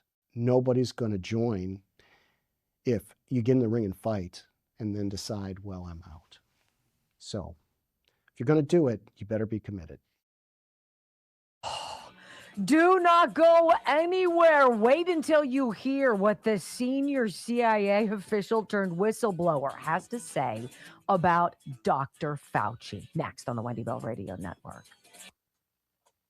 Thank God she got canned. You know, it always feels like a weird thing to celebrate because you're like, meh, it's such a drag. And there's such snarkiness and unfortunate garbage that comes out of it. But did we really hear any garbage about her, though? No. That should tell you right there. Right. When they can't come out with the smear campaign.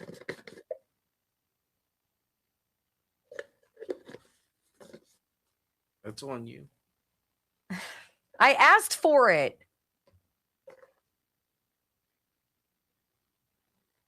I literally, this is like my tulip bloomings of Dr. Gundry.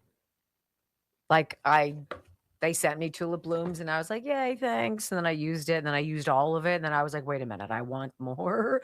That's how I feel about Dr. Gundry and MCT Wellness. If you've been drinking something with water, like why wouldn't you put a scoop of some additive or helper in there, something natural that was going to help you lose weight? Why wouldn't you want that? Why wouldn't you just be like, and put it in your water bottle and drink it down with whatever your day? Why wouldn't you do that? It's what I do. MCT Wellness, this is the elixir. Dr. Gundry made it. He said he lost more than 70 pounds, changed his life, saved his marriage. In fact, this is the product that his wife helped him market as he stepped away from being a surgeon and dived completely in to being a healer, to being somebody who could create products that he knows are going to help people struggle, especially with weight. And he didn't know how to market it. And his wife started doing it and she blew it out of the water. MCT Wellness. Go to thehealthyfat.com/Wendy. Again, this is one of those. This is if you need to lose significant weight. Put a scoop of that in your water. Watch how you don't want to eat. Watch how your cravings go away. Watch how you crave it. Once and now I don't have it. I miss it. I want it back. MCT Wellness, thehealthyfat.com/Wendy. Dr. Gundry says, literally, he has thousands of success stories of people losing 70 pounds like he did or more. Right? Thehealthyfat.com/Wendy. Wow. What? Scott Pressler saying we are 56,006 votes away from flipping red. Pennsylvania blue to red. That's so exciting.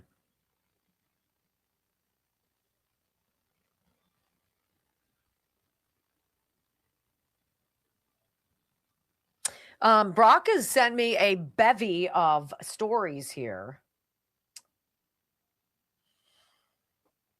No, I'm just... No, I really enjoy your eye on these things. So let's see one of them. So he sent me, this is from, let's see.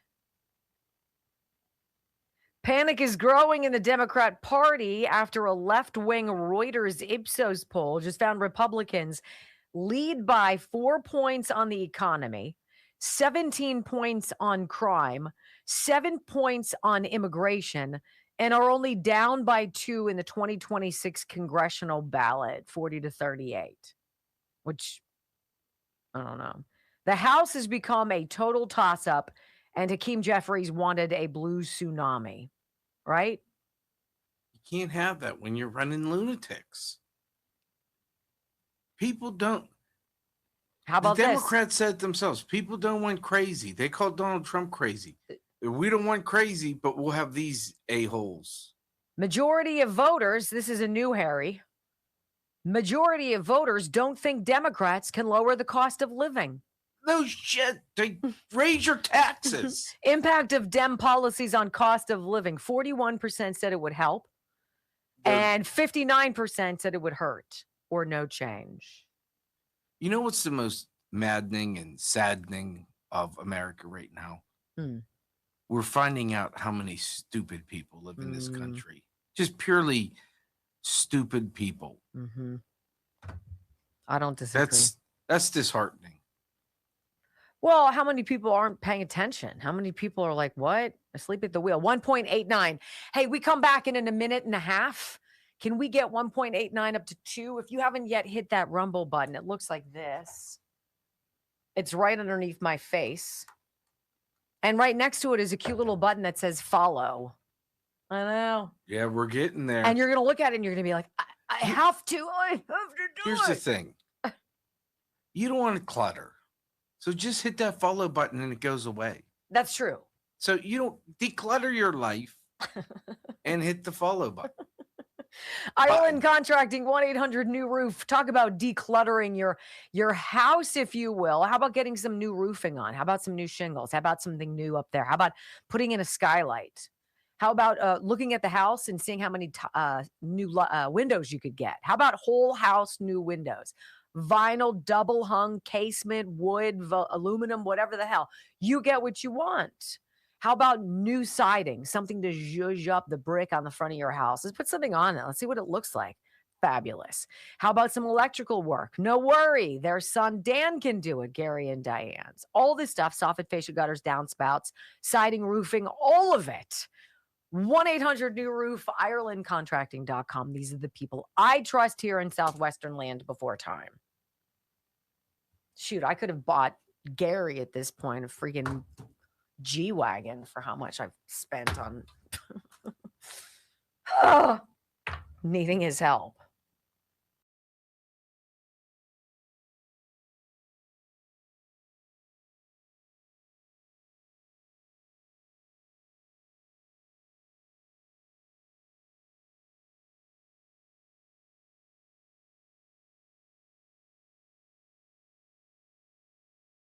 Radio program, Catherine Herridge is a treasure. She is a treasure to the truth, to questions that need to be asked.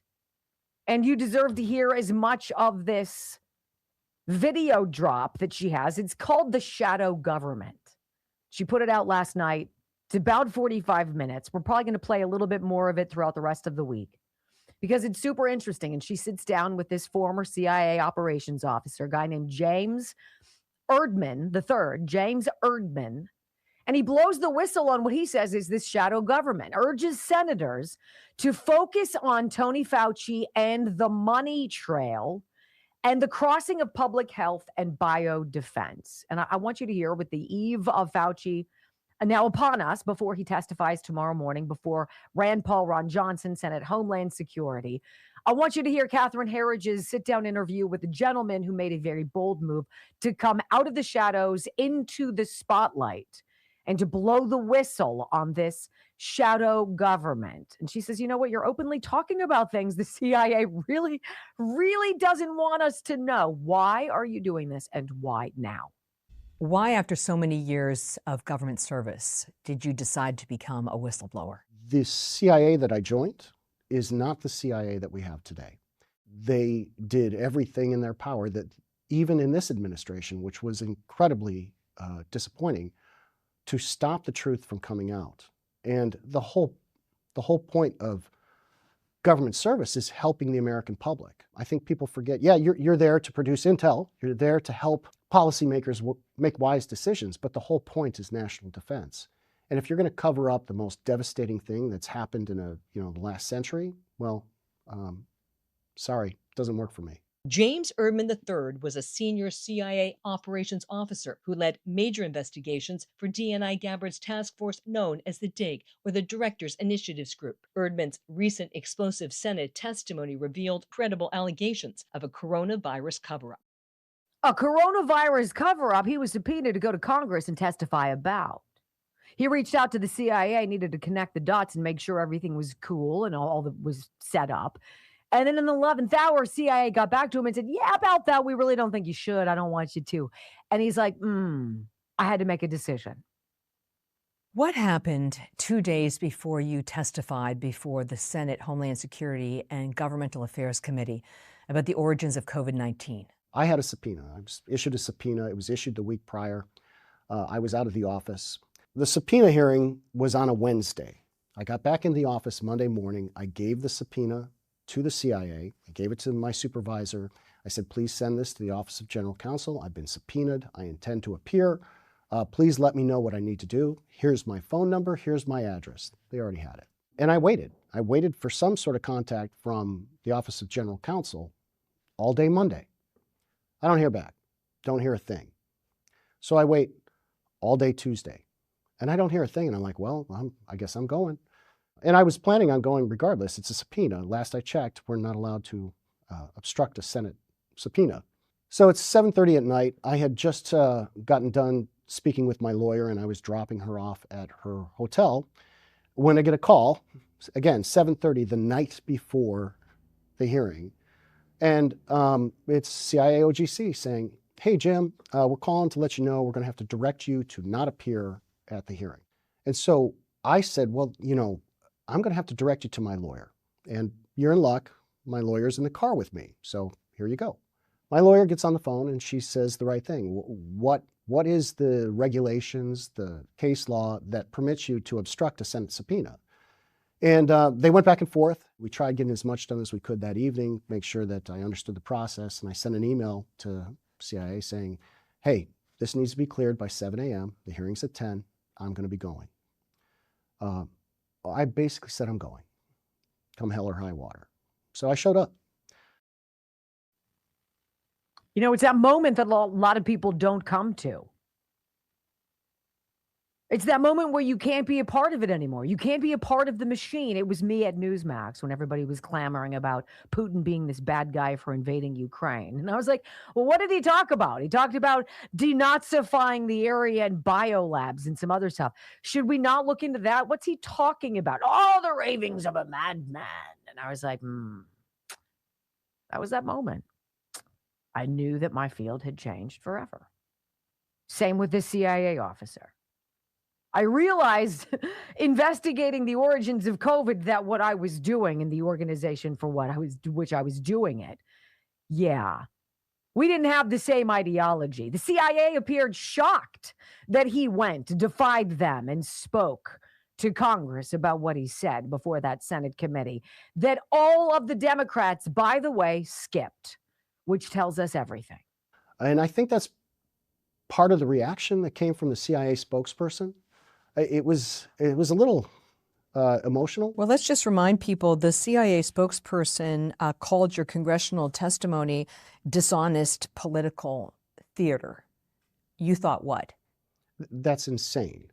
The only reason they'd say something like that is they simply didn't want what they knew Senator Paul was digging into out in public, in the public sphere. When you sat in the witness chair in the Senate committee and you saw that no Democrats were participating, what went through your head? I was sincerely disappointed. There should be nothing political about COVID origins. This is not, the other side is politicizing it at that point. There should be both sides wanting to hear what happened behind the intelligence community's secrecy curtain. I think everybody should want to hear that. They want to know, hey, listen, are we actually pursuing the truth? This is not a partisan issue. You know, and he experienced that again, showing up to appear before a session in Congress and to see none of the Democrats show up to hear what you have to say. There's only one message with that. Oh, we already know what you're going to talk about. We want nothing to do with it because we know what you're going to say, and it's true.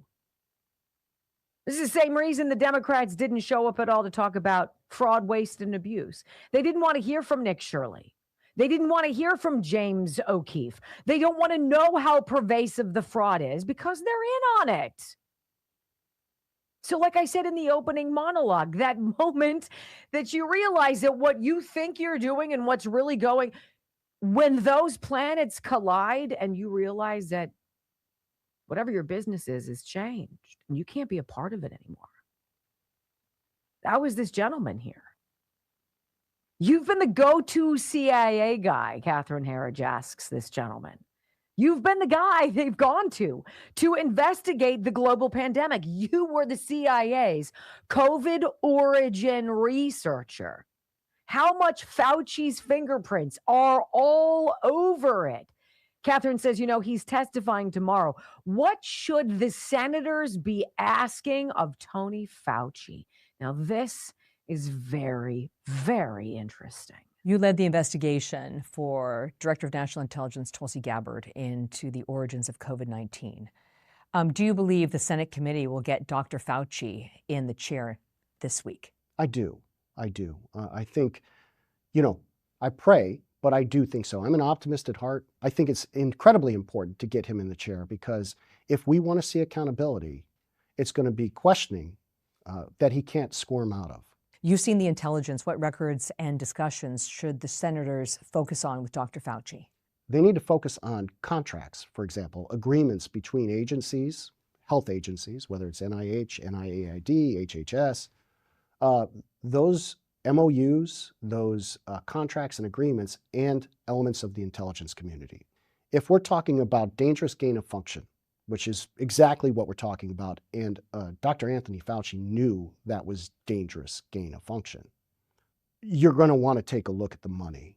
Follow the money. Where does that go? That is the first and most important step. You know, it's so interesting that the CIA intervened with this gentleman as he was called by a congressional subpoena to appear and to testify under oath about what he knew as an analyst, as an investigator on behalf of the CIA about the origins of COVID. They swooped in the 11th hour to intervene. This is no different than what the FBI did to the CBP agents, Customs and Border Patrol agents, when Peter Daszak from EcoHealth Alliance, who is so implicated in all of the money, all of the grants, all of the stuff that this whistleblower just said, the FBI intervened and said, yeah, I'm not so sure you really want to talk to that guy as he comes back from China.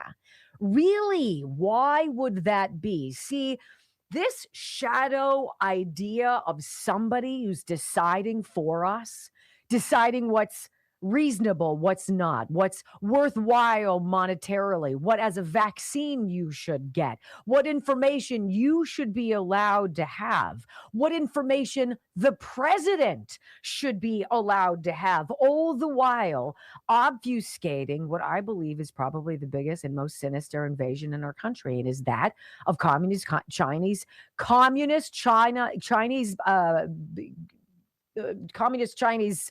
party, sorry, I had a brain freeze there, into our culture here in the United States, stealing our intellectual secrets, stealing information on our voting rolls, interrupting our voting systems, controlling the mechanisms, being able to determine winners and losers, and possibly the outcomes of our elections. That's what I think is the real cover-up. And I want to know for how long China's hands have been on the levers of our elections. It's got to go back to the 1990s, ladies and gentlemen. This isn't just a recent development, but because you showed up in 2016 and you did the unthinkable. You voted for a reality TV star. You voted for the guy with the huge ego who said you're fired. You voted for a man that became persona non grata to them when he decided to become conservative. That's on you. You did something they were not expecting, and they've been running interference and cover ever since tomorrow on the hot seat. I'm so looking forward to this. When we come back, you know, America's monster, Dr. Fauci, he relied on some Republicans within Trump's first administration. And he relied on them strong. We're going to talk about who those are. Meet the Republicans who sided with America's monster next on the Wendy Bell radio program. Communist Chinese Party. I couldn't say it. I'm like, oh my God. Yeah, I wasn't knowing what you were trying to say, or I jumped in. I was having a hard time. What are the chances he doesn't show?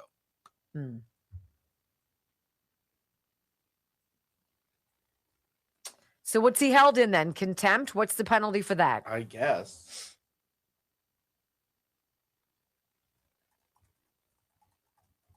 And then on top of that, if he does show, do any Democrat show? Okay. These are two very good questions for our comment section. So I want to know, do you guys believe, what do you think you think he's going to show? I think he's going to show. I think that as a narcissist, even if it's negative and it's scary, the flash cubes, the mobs of reporters, the wall-to-wall cameras on the shoulders, I don't think he'll be able to resist. He can't plead the fifth. He has a pardon. He can't. You're right. Congress can vote to cite someone for contempt after they refuse a subpoena or refuse to answer pertinent questions. Matter is then referred for prosecution, rather usually through the Justice Department. Okay.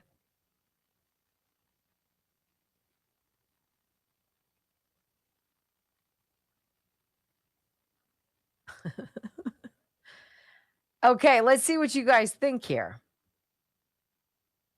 I don't know how I feel what's going to happen. I think he's going to show up. And I think it would be of a very, very bad taste for the Democrats to no-show. You know, these are the people who also stole $3.5 trillion of our dollars under the guise of COVID to redistribute to people so they could stay home and vote Democrat.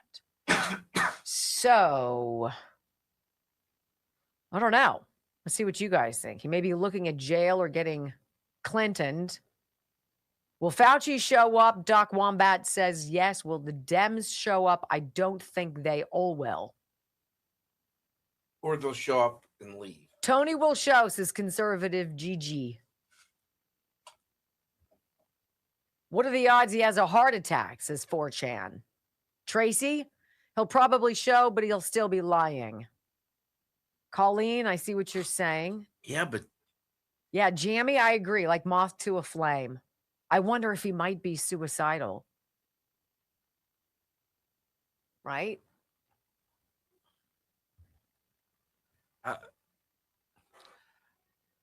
Here's where the law gets tricky is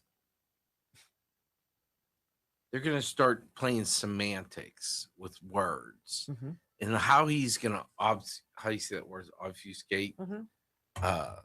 Answering some of these questions where he knows he's lying. And they know he's lying. But if he words it correctly, it may get him out of something. So it's incumbent on the senators to just... I'd like to know who's on the panel, because I hope Eric Schmidt's one of them. Mm-hmm. I know he's a boyfriend of yours. He has a boyfriend. Who is on Senate Homeland Security Committee? He is a boyfriend. He might just be a life partner. Wow. See, that's bigger than... Noted, Joe. I know.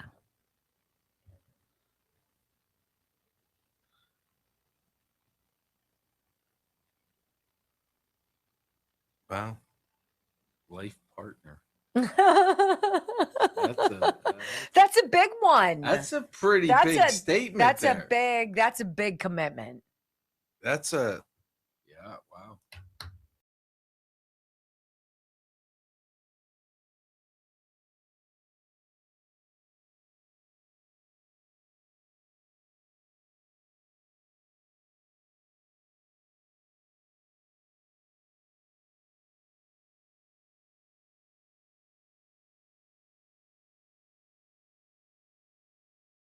Communist Chinese Party. That's what I was trying to spit out when I had my little brain freeze. So we were Googling, we were talking in the stream here on wendybellradio.com, talking with the folks in the commercial break. Do you think Fauci shows up tomorrow? Do you think he shows up, or does he no-show and get himself a contempt of Congress prosecution? I don't know.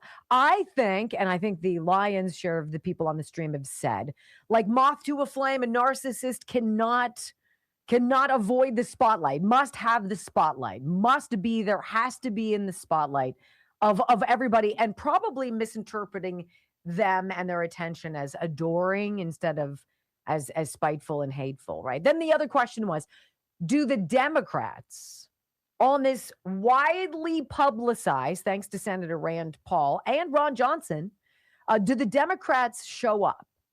Because they didn't show up to several of the other hearings. And I'm getting mixed reviews on that. Brock, what are you getting as a vibe from the stream? I'm kind of getting a meh. Some people will show, but not others.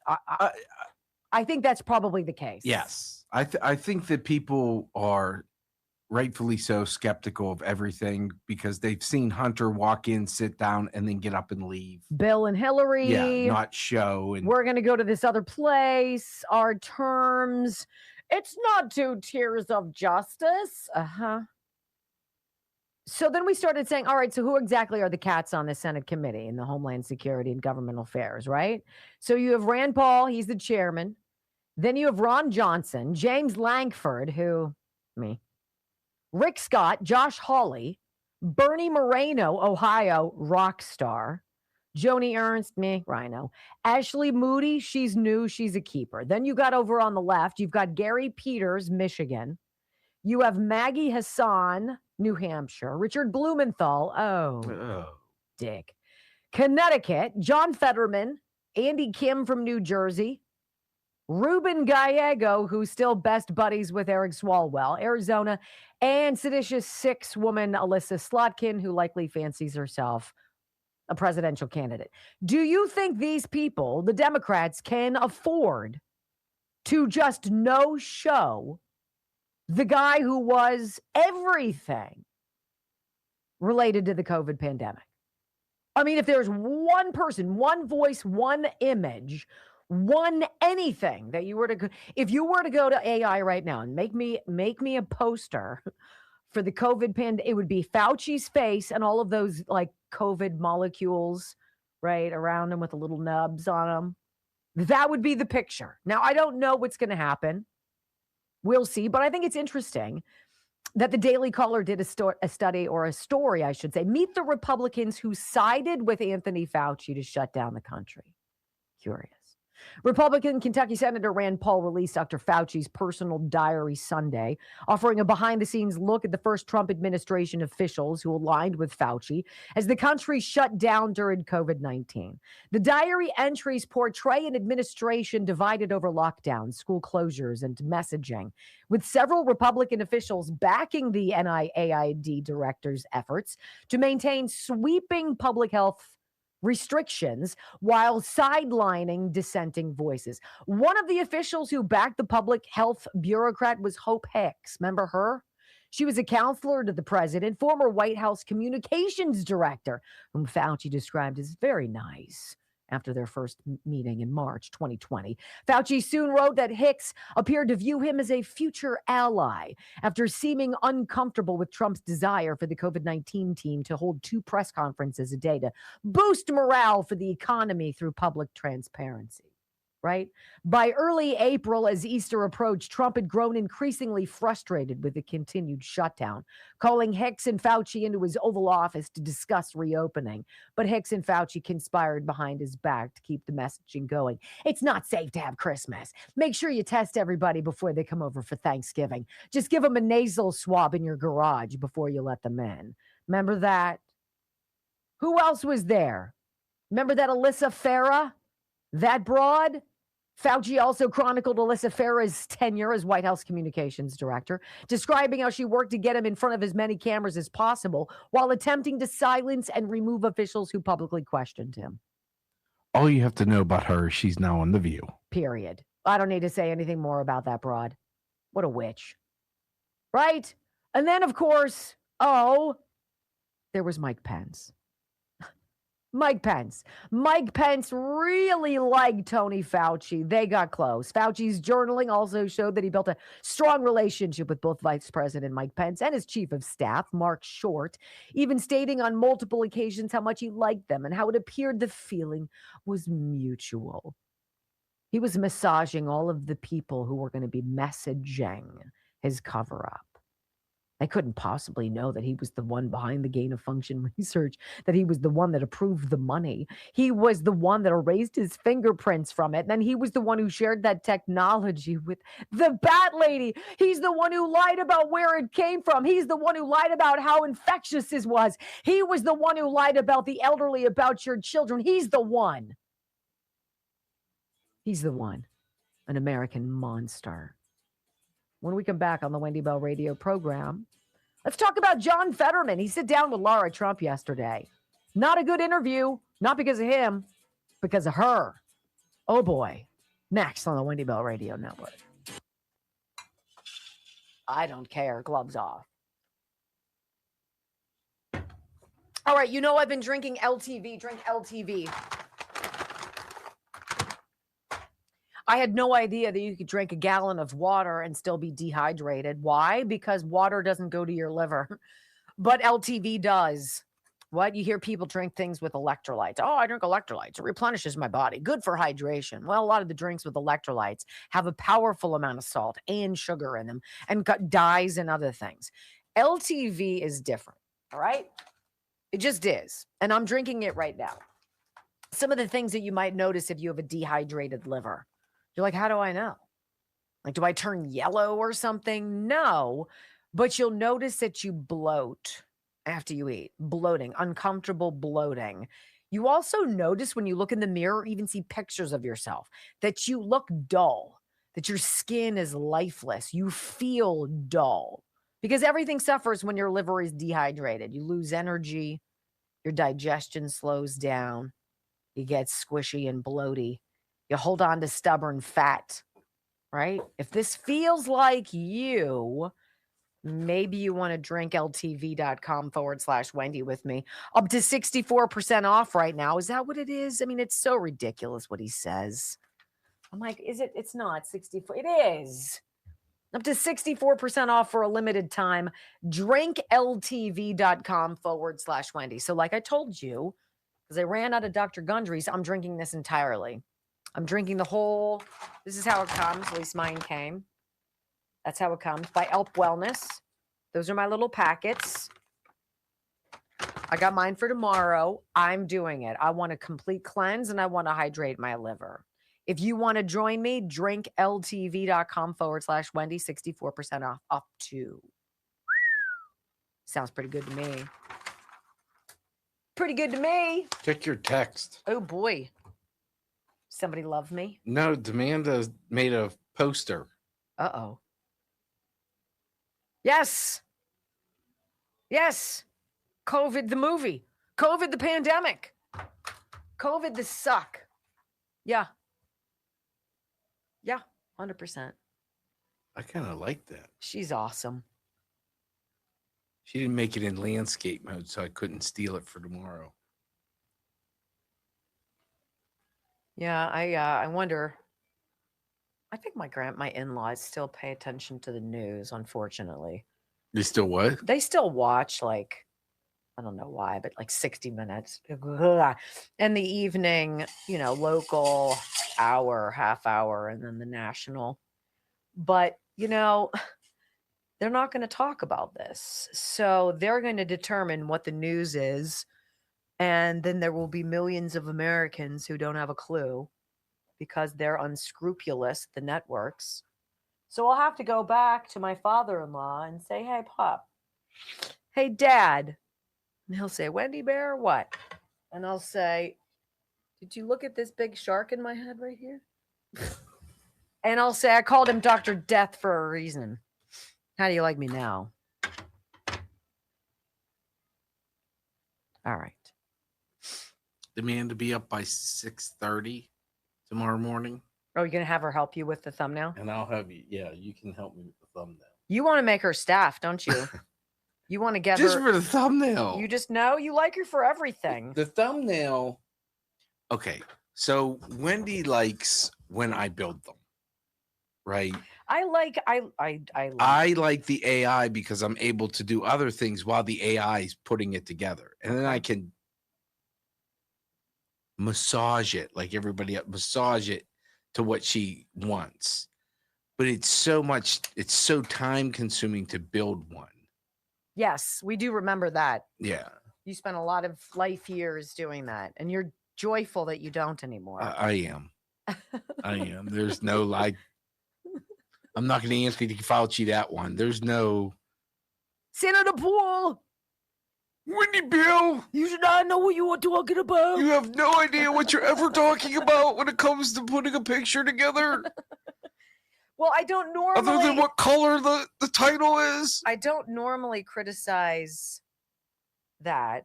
I just criticize the color of the title. Yes, because they're usually dull. A lot of times you're like, can you? And I'm like, well, is there a chance you can? Well, no, because it's crowded.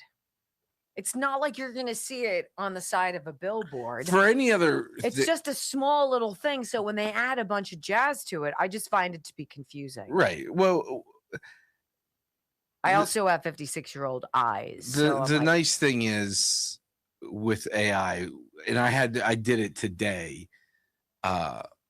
where I found a picture and I had it build the background, because the building of the background is the hard. It's easy to find pictures of people. It's the building of the background that's hard. So AI is great about building the background. All I have to do is put Washington, D.C. imagery in there.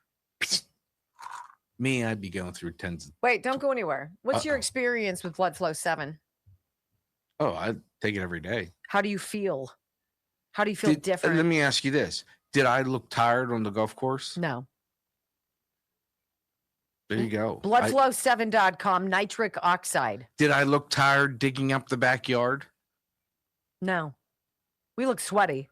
Yeah, right. We were sweaty, but I don't think we stopped. We kept moving. Yeah.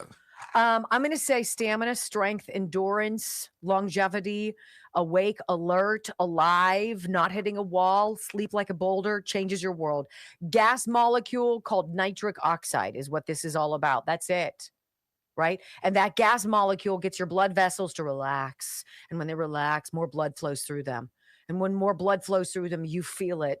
You feel it to your heart, to your muscles, to your brain, to your everything. Bloodflow7.com/Wendy, 30% off now. I would never change and stop taking this. I won't do it. I won't do it. Bloodflow7.com, 30% off /Wendy. /Wendy 30. You know what I mean? I love it. That's it. I'm kind of snarky about Laura Trump here, aren't I? Oh, do you think? I see the same thing. Do you? Yeah. All right. What are you guys doing? Let me see. I'm working. I wasn't saying that you should do anything. Huh? Well. 398 comments. 5, 4, 3, 2, 1. Wendy Bell. Inspiring solutions to save America, one show at a time. Are you ready to get on board? They believe that they can destroy this bond that exists between you and Trump if they somehow make Trump look bad, make Trump look like a reprobate, embarrass you about Trump. They can't do it because you came before Trump. Desperately want Trump gone, and I know that they desperately want it codified, that Trump cannot run again, because make no mistake, they remain scared to death of you, and they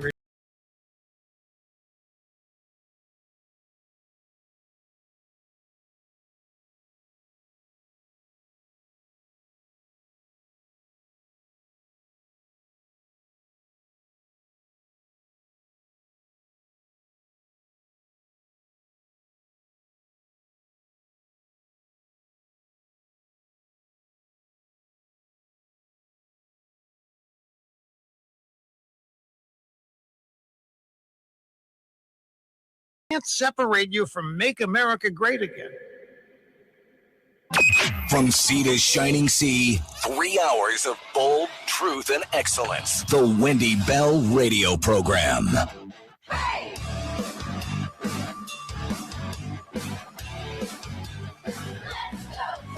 Welcome back. Hour number 3 of the Wendy Bell Radio Program is live. I mean, where does the time go with you people? You people.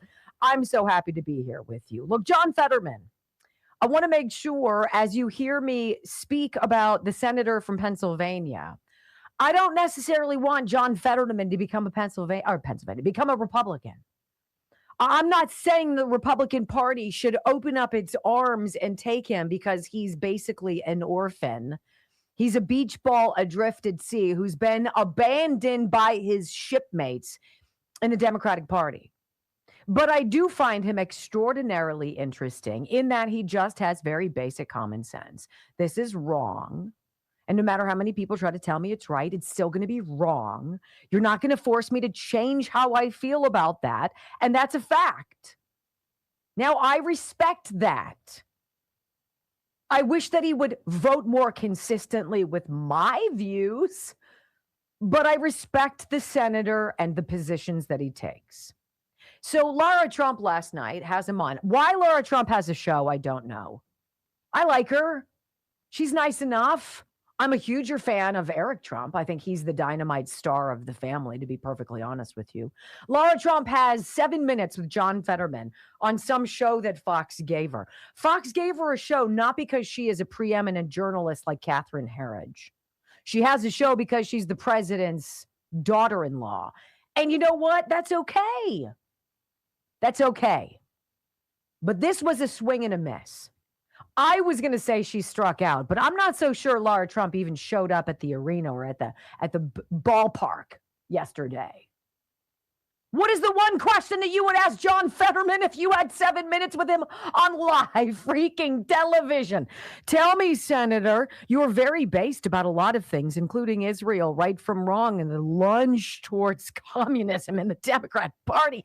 Tell me, why are you not voting yes for the Save America Act? We've got 6.5 minutes. Go. That's it. That's all I want. Nothing else. No, we don't get that. This is interesting, though. Just a fail. Calling out Bernie Sanders. This is John Fetterman literally calling out Bernie Sanders for pushing bad anti-American candidates on the Democratic Party. Calling out the dangers of these socialist communists winning primaries. In no way, says John Fetterman, should America ever become socialist. And screw Bernie for putting us in this position. Literally, listen. You've actually called out some of your colleagues for their support of folks like El Said in Michigan, Chevalier in New York. If you were speaking... and also P. Hustle. Yeah. That was the big one. The guy in Maine. Right. You know, like someone like Sanders. Sanders really made his possible to win. And now he promoted him. And then after those terrible things start to emerge, defended that, pushed for, and now dismissed that. And then when it exploded, I have never heard him just say, well, maybe I should just sit this out. Yeah, Graham and now Plattner, he is going to, well, there he's on that screen, he's going to Michigan. Now they're going to try to elect someone that's been incredibly anti-Israel and essentially anti-American in a way. So socialism, you know, that should be the unacceptable view, you know, in the Democratic Party. We all should be capitalists. John Fetterman calling out Bernie Sanders and basically saying, I have no intention of becoming an independent. I ain't joining the I party with that guy. He sucks. That's pretty big, right? And then he continues talking about the emergency of more and more socialist candidates in the caucus and their shift away from Israel, which he is the only Democrat to call out. Do you think as well that the rise of these socialist-style candidates who are very openly anti-Israel is motivating this shift away from the Jewish state, or do you think that they are sort of the product of all of this? Oh, that's been well underway. That's been well underway for a while. I mean, 2 years ago, I've said that actually it was July of 24. I was the only Democrat in my caucus that would interact and stand with the prime minister when he gave that joint address. And now I've said that I'm willing to be the last man standing, you know, in the caucus to stand through Israel. And I don't think anybody realized how extreme it would go, that the Gaza war would continue. And then last year, I was the only Democrat that supported the Midnight Hammer. Right. And I think that's a fantastic thing, to bomb their nuclear facilities. And if they were left alone, they could have built a nuclear bomb by now. So that's isolated me. But I don't know why, because that every Democrat that I'm aware of said Iran can't ever acquire a nuclear bomb. That's not an extreme view. Loving socialism that's an extreme view. The guy who has a hard time still with kind of broken English is the one who makes the most sense of all of the people there. Still baffling to me. Still no question on the Save America Act. How about on Zohran Mamdani? Threatening to arrest Benjamin Netanyahu, who's right here, Netanyahu, I see it, at Lindsey Graham's funeral right now. What about that? John Fetterman's like, look, I'm going to call it out every single day. There is no silencing of crazy. Let's go. My criticism directed is at the extreme, and in my view, indefensible kinds of views, things. People that are winning the primaries, they are almost always anti-Israel and then anti-American, and they've been forced to delete all the outlandish things that they've said there. And then someone like Mamdani, you know, could you imagine if I threatened to arrest someone that I don't like or disagree with? If you come to Pennsylvania, I'm going to, you know, have you arrested. or claim that I am able to say you're not welcome in Pennsylvania. It's like I've never said or done something outlandish, but he's done that. And then places like the New York Times have like normalized that and not really say that's completely inappropriate and stay in your lane, chief. You're just a mayor. You're not in a position to talk about those things. And she has an opportunity. Well, what about the Save America Act? No, let's talk about the Democratic Party moving further away from Israel and John Thune possibly welcoming you into the GOP. I very much like Leader Thune on a personal level, and it's not like we haven't had a conversation to be very clear, but overall, yes, it is isolating, and now I hope there's not going to be another shutdown. That isolated myself in the caucus, refused to shut our government down. We used to be the Democratic Party that would always refuse to shut our government down. I don't care what party's behind it. I'm always going to call it out, and it's the wrong thing. And if you do, the only one that loses is America, the government workers, and our reputation. She's got one more swing at it. One more on what people say to him when he is out and about. What's public reaction to how you've been leading? What do your constituents want for you? Do they want you to pass the Save America Act, John? I go everywhere. I do a lot of the shopping, and people approach me, and it's almost uniformly very positive or appreciate that thing. And I can't really fully understand why.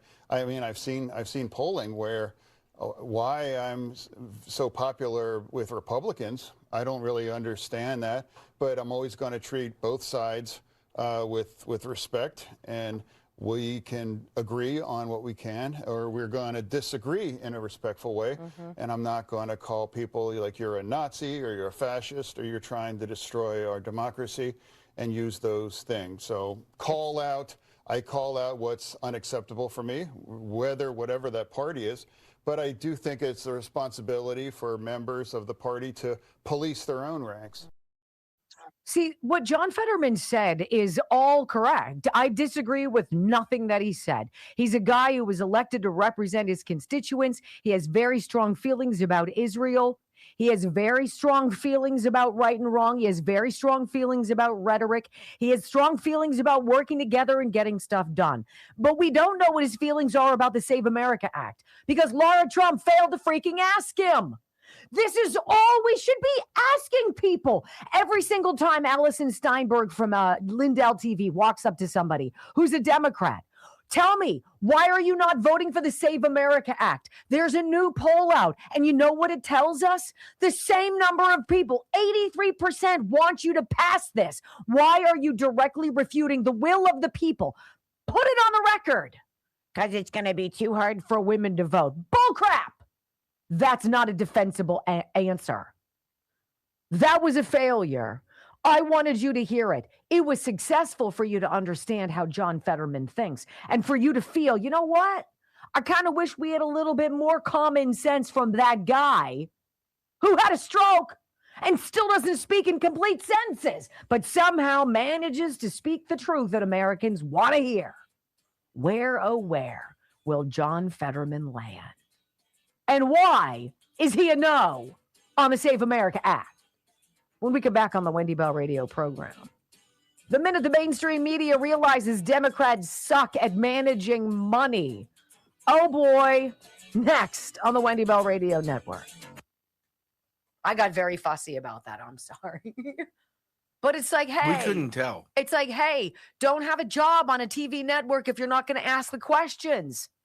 It's the only question. It's the only story, right? There's nothing that we can affect with the war in Iran. There's nothing that we can affect about how much Congress sucks. But we can demand a vote on the Save America Act. She could ask him if he was going to go to the Fauci hearing. She could have asked him a lot of things.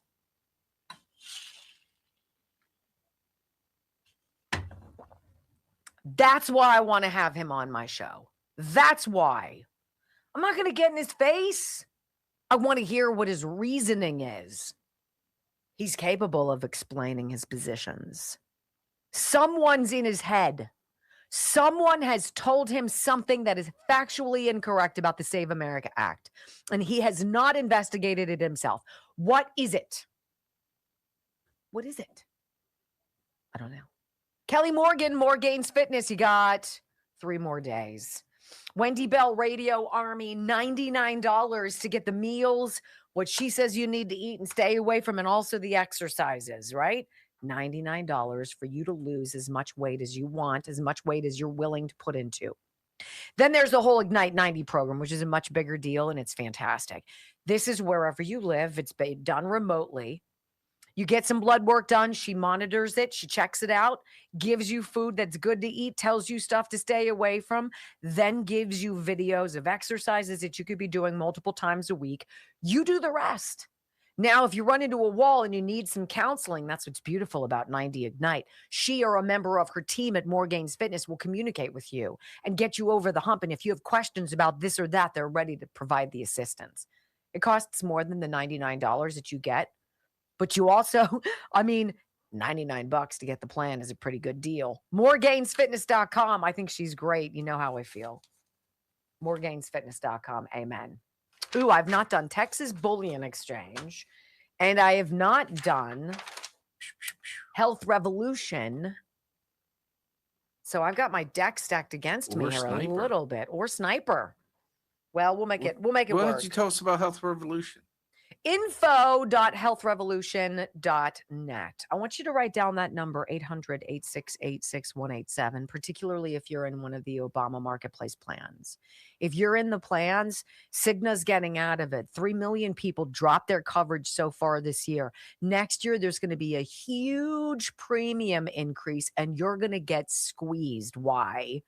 When you can call these guys today, friends of ours, info.healthrevolution.net. Go online or call that number, 800-868-6187, and tell them, I want to make my own health insurance plan. I want to save 30 to 60%. I'm going to be done paying co-payments. I want to see whatever doctor I want. Can you help me? Yeah. Michael says it's great. Michael says they're easy, toolsy. We've used them. We're going to go through it and get our quote, get them all set up. info.healthrevolution.net. I think it could change your world and save you a buku amount of money. Don't get insurance coverage you don't need and you can't afford. That's what Health Revolution is. That's the revolution. You take charge of your health.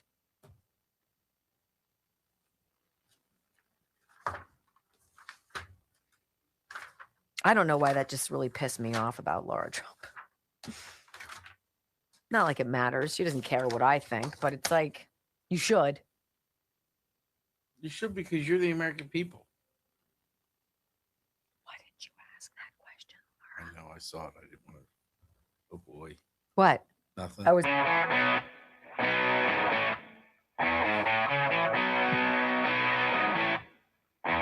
Welcome back to the Wendy Bell Radio program. I got to read you this poll Brock has sent me during one of the commercial breaks, which is just interesting. And it's like, holy smokes. Did I already read this on the air, Brock? The Democrat Party in a total left-wing panic.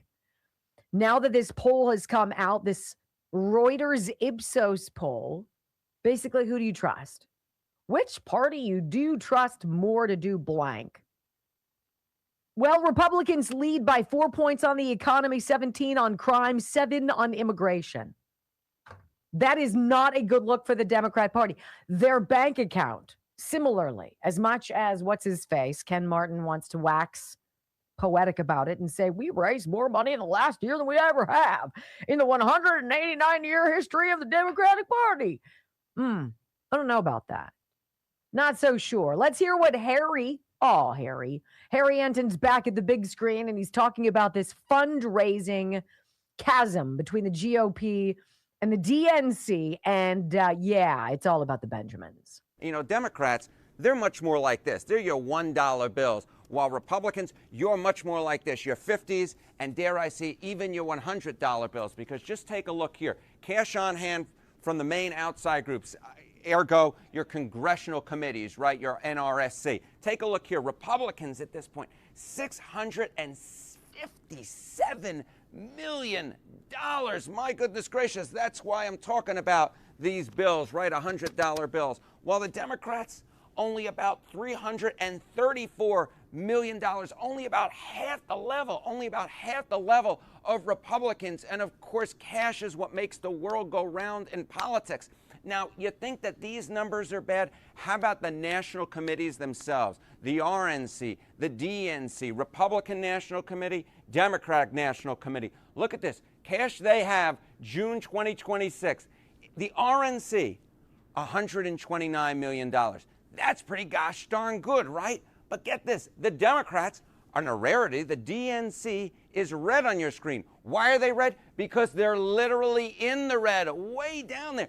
They're actually in negative territory. That's cash on hand subtracted by the party debt. The party debt actually is greater than the cash on hand. The Democratic National Committee, it's broke. It's basically broke.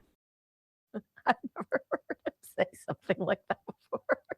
He's like incredulous. They're broke. Republicans, the RNC has 159 million. The DNC's got minus 2 million. I don't know how that adds up. Mika Brzezinski, her husband Joe Scarborough, yesterday on Morning Joe, reading the headlines about the over-leveraged and broke DNC now using basically their headquarters as some kind of collateral for loans for the midterms, and they go nuts. Listen. The New York Times reports the Democratic Party is so short on cash that leaders are asking vendors not to send bills until after the midterm elections. The paper spoke to 3 people briefed on the move who called it a bookkeeping maneuver. The paper highlights a cash disparity between the two parties, noting that President Trump controls a $400 million super PAC. The Republican National Committee is sitting on nearly $130 million, while the DNC is $2 million in debt. Yeah. The news outlet Notice also has new reporting on the DNC putting its physical headquarters up for collateral last year in order to obtain a $15 million line of credit this is just to so help pathetic. invest in off-year elections. This is so pathetic. The paper also reports that in a peak of frustration earlier this month, Martin threw his phone at the desk of a junior aide while upbraiding the person. The phone tossing incident resulted in a formal complaint to the DNC's HR department. None of the people the Times spoke to witnessed the encounter, and there was some dispute over how aggressively the phone was tossed. See, that's the key. How aggressively was the phone tossed? Are we really in the weeds this deep? As Mr. Martin was said to have thrown the phone at the desk rather than at the aide. Okay. Oh, my God. Oh, my God. Is this where we are? Are we really this far in the weeds, she says? Yes. Would you actually, if you were a quote unquote vendor for the DNC, would you actually do the work if they're like, hold off on that bill? No, you have to bill us after the midterms because we got no cash. They're waiting for the late notice. You know what happened? They shut down USAID. They shut down Act Blue. They shut down another military aid payment to Ukraine that was certainly going to get laundered through some NGO of suck and make its way back into Joe Biden's coffers so the guy who was a human vegetable could run for re-election. This is what happens when you pull back the fraud and the waste and the abuse. You ain't got no money. When we come back on the Wendy Bell radio program, perhaps this is why so many journalists have had nothing to say about Fauci's diary. They're being paid by China. What next? That's crazy. Think about that. It'd be like you being home going, I'm not going to pay the electric bill this month because I know they won't shut my electric off. Right on. Until a certain time. Right. I got another 3 weeks. So I'll pay the water bill this month. That's how a lot of people go. Yeah, Hey, I've been there. I sent them naked photos of myself. And you sent them naked photos of yourself. Does this work? And they're like, no, we only take cash. and you have a restraining order against the Did you honestly put a hand? No. back? No, like the way you posed was hilarious. I love that. All right. Texas Bullion Exchange. How sad that I could never spell bullion correctly. And so they're like, maybe we'll change our landing page to wendylovesgold.com. And I'm like, all right, let's do that. My experience with calling wendylovesgold.com at 855-927-5557 has just been something that's been educational. I enjoy learning about things. I like collecting, but I'd much rather collect super valuable stuff than cheapy, junky stuff. And I'm thinking special coins that have limited mintages, that have very small numbers, that are exquisitely crafted, that come from regions of the country that are significant, perhaps, to my family lineage, whose minting dates are specific to years in my children's lives that are significant to me. These are all things that my friends at Texas Bullion Exchange, at Wendy Loves Gold, walked me through and helped me enjoy. And so when you get a UPS box that's very heavy because it's full of silver and gold, you're like, yes, it's like Christmas morning times 50. And they're beautifully packaged. And these things are collector's items, these coins, these gold and silver coins, buffaloes, rounds. There are bricks, there are bars. There's just magnificent things to get at wendylovesgold.com. I love this company. I believe in this company. They're our top sponsor. And so I have a very special affinity for them.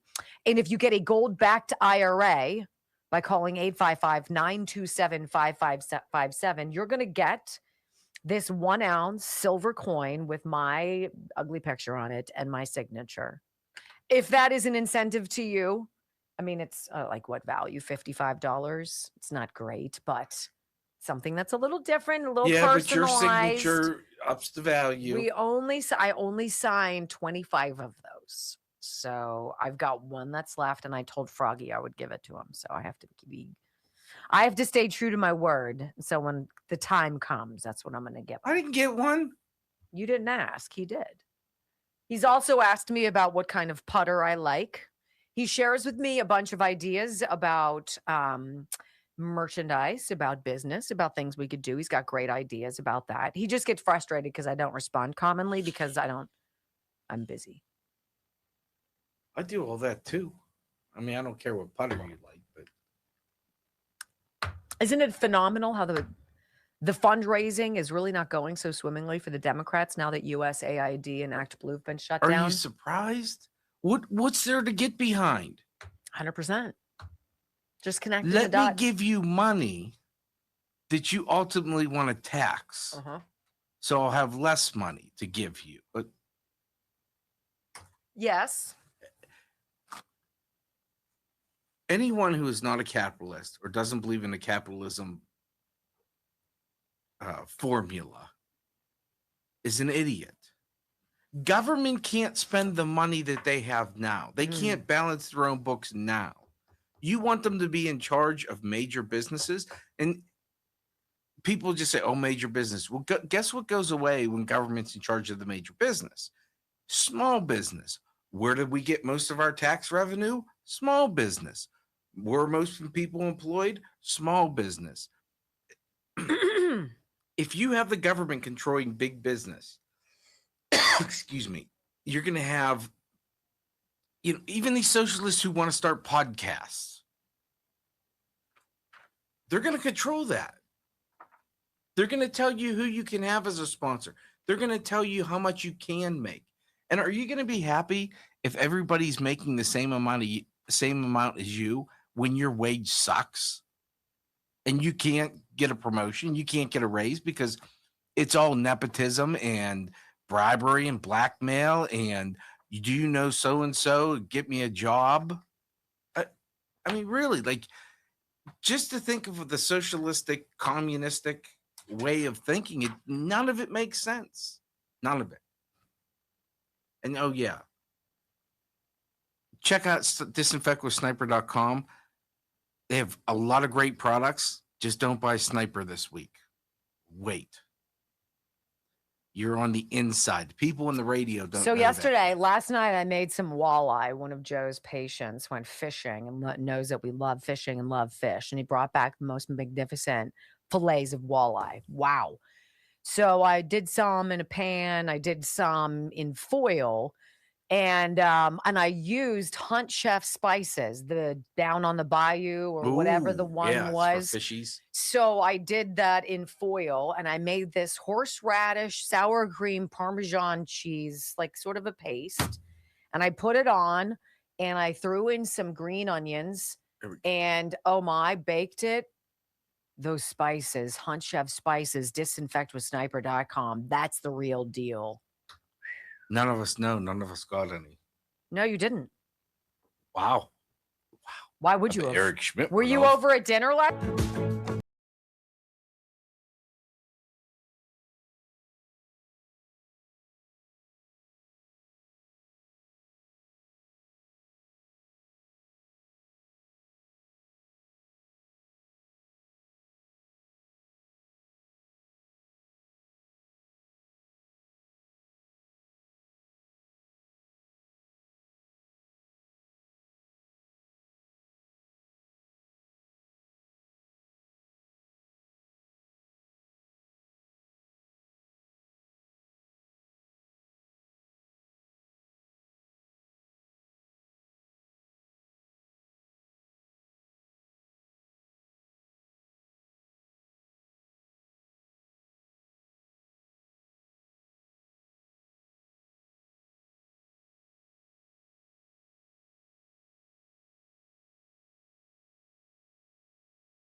Experiences in media where I realized that the industry I thought I was joining, that maybe at one time served a sincere and necessary public interest, was long gone. That it was a figment, a shell of its former self, sort of like Joe Biden himself. And it's extraordinarily disappointing when you see the industry that you love is actually farcical and is dead. Right? And that's how it was for me. What field are you in? What has disappointed you in the last several years? I've watched the education system go to crap. I mean, I had a front row seat during COVID, as many of you did, whether it was your kids or your grandkids. You watched the ridiculosity of some of the stuff that was being taught in school, and you were like, what the heck? How long has this been taught that we didn't know about? It was like this huge wake-up call as we were all locked down under the guise of safety. I know my husband, he's a physician, you know, one of the rare independent doctors who's not owned by some medical conglomerate. So you don't have to have such and such insurance to see him. You can have your insurance and he'll see you. There's a reason for that. But he got to see some of the crazy that happened during COVID. Some of the decisions that were made that were not in the best interests of the public, that were in the best interests of these conglomerates to CYA, the fear of litigation, not public health, stupid edicts and emergencies and stuff that just didn't make sense. There was no logic. And the people behind it couldn't explain it, but they just told you to shut up. Like I was told, just shut up and read the prompter. Right? There comes a point where you're like, you know what? Something's really wrong with this field. Not only am I mad about it, I want to dig into it. This is one of those full circle moments for me. Because I started watching just some crazy stuff. Why are we parroting what China says? Why are we reading verbatim crap that's being produced by the Associated Press? It's all propaganda. Does nobody else in this newsroom know this? And I just was on an island, like that CIA whistleblower when Catherine Herridge was like, look, are you upset that you stepped forward? And he's like, no. Some people can't live knowing what they know. They can't live that way, covering it up. I wanted to know what happened to media. What happened to the mainstream media?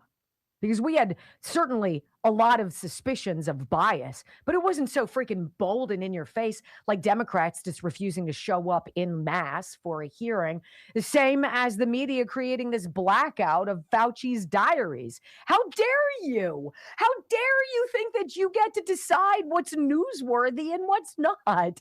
This guy was the face of freaking COVID and the response to it around the world. He's everything that's wrong with not thinking critically and being easily corralled into a cattle chute because you've long ago stopped freaking thinking for yourself. That's where I am today when I read this article from the Gateway Pundit. Bombshell. Everything's a freaking bombshell. But this is significant. And it's meaningful for people like me who left the media because the media sucks. Investigative reporter claims dozens of American journalists are on China's payroll. I'm sorry? What does that mean? That means everybody has a price. Fauci enjoyed the spotlight, right? He enjoyed the flashing of the cameras, the adoration of the headlines. He was exalted as a messiah. And I was like, he's just a little shrimp of a guy who drives me crazy, and I don't trust him at all. Didn't Ron DeSantis say he was going to throw that little twerp in the river or something like that? And I was like, oh, I love Ron DeSantis because I didn't trust Tony Fauci. But when you can be lured by a foreign government, you can be wooed. I think that's what Davos is. I think what the World Economic Forum is. I think they put on this huge party that to the globalists who are dripping in money, it ain't no deal to bankroll. I don't care if you want caviar, Maine lobster, and Chateaubriand for everybody and a friend. That's not a problem. We're going to lure you into our lair. We're going to wine you and dine you. We're going to impress you with what you think is unprecedented access. We're going to give you stuff and make you feel, and your ego, feel like all that and a bag of donuts. And then what you're going to do is you're going to probably write beneficial stuff about our country and about our infiltration of yours. And then you're not going to write any stories about how we've infiltrated not just your government. We've stolen information about all of your election poll workers. We understand where they're scheduled on election night. We can fiddle with those things. We also know all about the machines and can control the machines and infuse spikes of dumps, ballot dumps, and remove votes elsewhere. We can do that. We've also stolen your farmland. We've also invaded all of your laboratories. And we've stolen your intellectual secrets, the likes of which you'll never know. In fact, these could be the United States of China. And there's a couple dozen journalists who fell right for it. Here's the story. Investigative reporter Natalie Winters, who's part of Steve Bannon's War Room, just dropped an explosive report on Substack claiming that dozens of American journalists are on China's payroll. This is why you can't get a break. Nothing positive, nothing even down the middle of the road, nothing even remotely reasonable. It's rabid rhetoric that's bad for Trump and good for China. According to Winters, these journalists have taken trips to China funded by the CCP, Communist Chinese Party, and they receive kickbacks for favorable reporting on China. Oh, there's the money link. Now, if her reporting is accurate, this would explain quite a few things. And this is what she writes. Foreign agent filings reveal that operatives working for a Chinese Communist Party linked influence organization planned free trips for American journalists based on the potential for, quote, favorable coverage and sought to effectively disseminate positive messages about Beijing. How the hell else do you think Eric Swalwell and his best buddy, Ruben Gallego, managed to land on a couple of camels in the middle of the Middle East? Got to buy off people who are wowed by quick flash of diamonds, wealth, and trips. The filings did not plainly identify the reporters who received the access, but by cross-referencing the filings with archived newsletters, annual reports, and contemporaneous accounts, this investigation has uncovered the names of prominent American journalists, who participated in China trips organized or funded by the China United States Exchange Foundation, or CUSEF. The roster includes current and former journalists from the New York Times, CNN, MSNBC, The Washington Post, NPR, The Associated Press, Vox, The Atlantic, The Los Angeles Times, The Chicago Tribune, and other major American news organizations. Do we remember what those same people also failed to do this week? Those same outlets and those same reporters and journalists failed to cover Anthony Fauci's diary, in which his lies that killed millions are exposed. The article continues, in several cases, the trips with these journalists funded by China were followed by columns and reports defending Chinese government policies, attacking President Trump's confrontation with Beijing, or presenting the decline of American manufacturing as unavoidable. So basically, they had a price. They had a monetary price, these journalists. Wined and dined, made to feel special, like Fauci. Isn't the ego a bear? Isn't that a bear?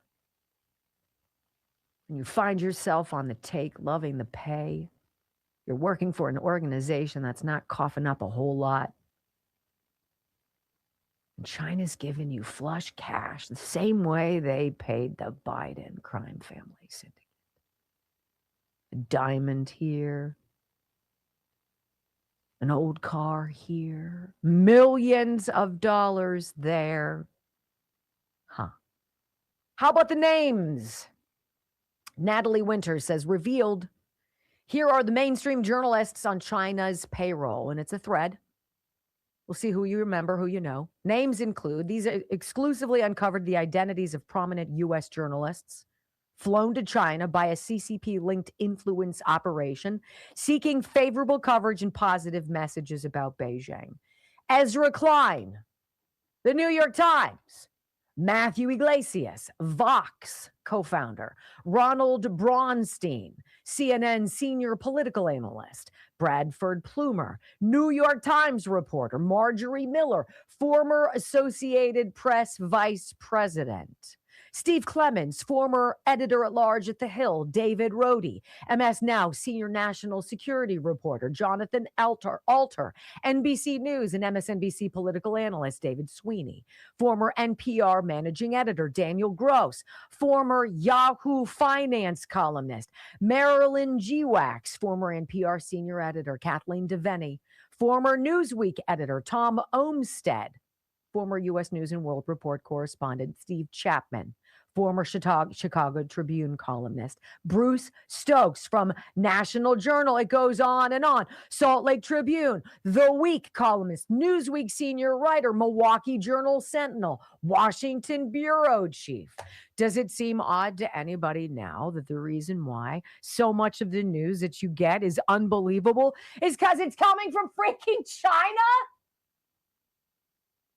But don't worry, at least it's consistent. They're the ones stealing our elections too, which is just super duper. Now you know, ladies and gentlemen, why this woman with 30-odd years in television news is so disappointed by it today. When we come back on the Wendy Bell radio program, I also have a little blurb about Jake Tapper I need to tell you about. Not looking good for Jake and the good Dr. Death. Team Mitch drops a new photo of Mitch McConnell, allegedly alive and well. Why don't they just do a video? Wouldn't that just solve everything, kind of? Next on the Wendy Bell Radio Network. How about a phone call? How about anything? I want to know what the president thinks. I want to know what's going on. Yeah, he's oddly quiet on this. Yes. But you know what? He was oddly quiet on the Epstein stuff, on the alien stuff. Like, it just doesn't hit his radar. I don't know if he's deeply plugged into what's going on with Mitch McConnell, if he had any occasion before to really be in his circle. So Sean Hannity is remembering Lindsey Graham. This is all a club, you guys, and you're not in it. Blowhard from Blowhardia here. The king of Blowhardia, Sean Hannity. Right? I mean, I just saw Laura Trump front and center, but I mean, her father, she's 4 down from her father. You know, it goes him, J.D. Vance, Eric Trump, Laura Trump. You know. Okay. Do we need to cover it for 3 hours? No. Is this a pay-per-view event? Like, what is this? This is what we call cheap and easy programming. This is why a drive-by shooting is a fantastic story right before your 6 o'clock news. Yeah. Because you put your camera up and you roll, and it's like, oh, flashing lights from the police car. Oh, there's a bullet casing and a little number by the police. We're here on at the it. scene. Here's some Someone blood was spatter. shot. Here's some blood spatter. We're going to give you a bunch of stuff we don't know anything about, but it looks serious. It's big deal. Sheila? Breaking news. Well, no, here. Bill? Thanks, Sheila. Channel so-and-so chopper. Here I am flying high above the crash. Right. As you can see, cars Sheila. are piled up like cordwood. Yes. Throw them around like playthings. Here we are at the salt piles. Why? I don't know. But Yeah. it's freezing out. It's You snowing shouldn't outside. be here, but I will be. I'm going to stand by the road and tell you. It's flooding. Don't do what I'm about to Yeah. do. Like, or if you're back in the day, back in the day. the Weather Channel, where they have people standing in water and people were walking behind them. And they're Or like, he's the like- flooding is out of control. Blowing around. I can hardly stand up. Meanwhile, there's people walking behind them Eating in like shorts. a froyo. Yeah. He's like, you're like, oh my God, you guys suck such balls. It's not even funny. Like, honest to God. It's so bad. And they all cover. You walk into any newsroom, they have all the competitors on. Oh, yeah.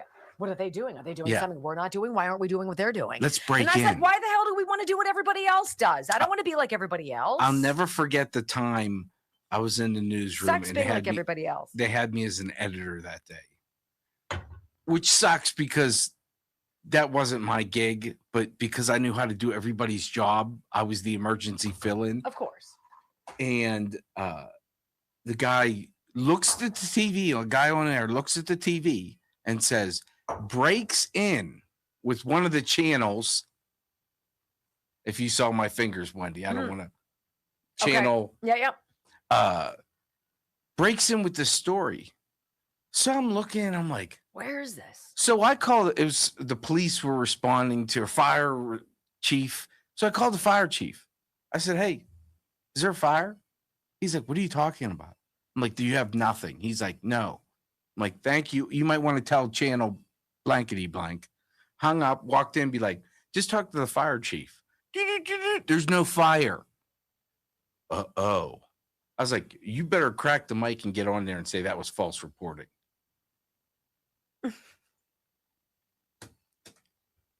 Local news is trash anymore.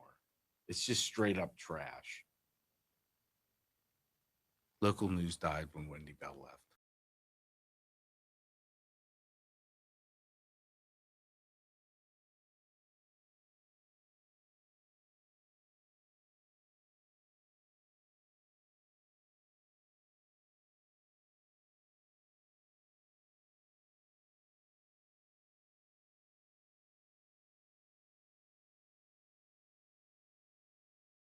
Radio program. Before I try to pass off to you how they're trying to prove to us that Mitch McConnell isn't dead, that's coming up in just a second.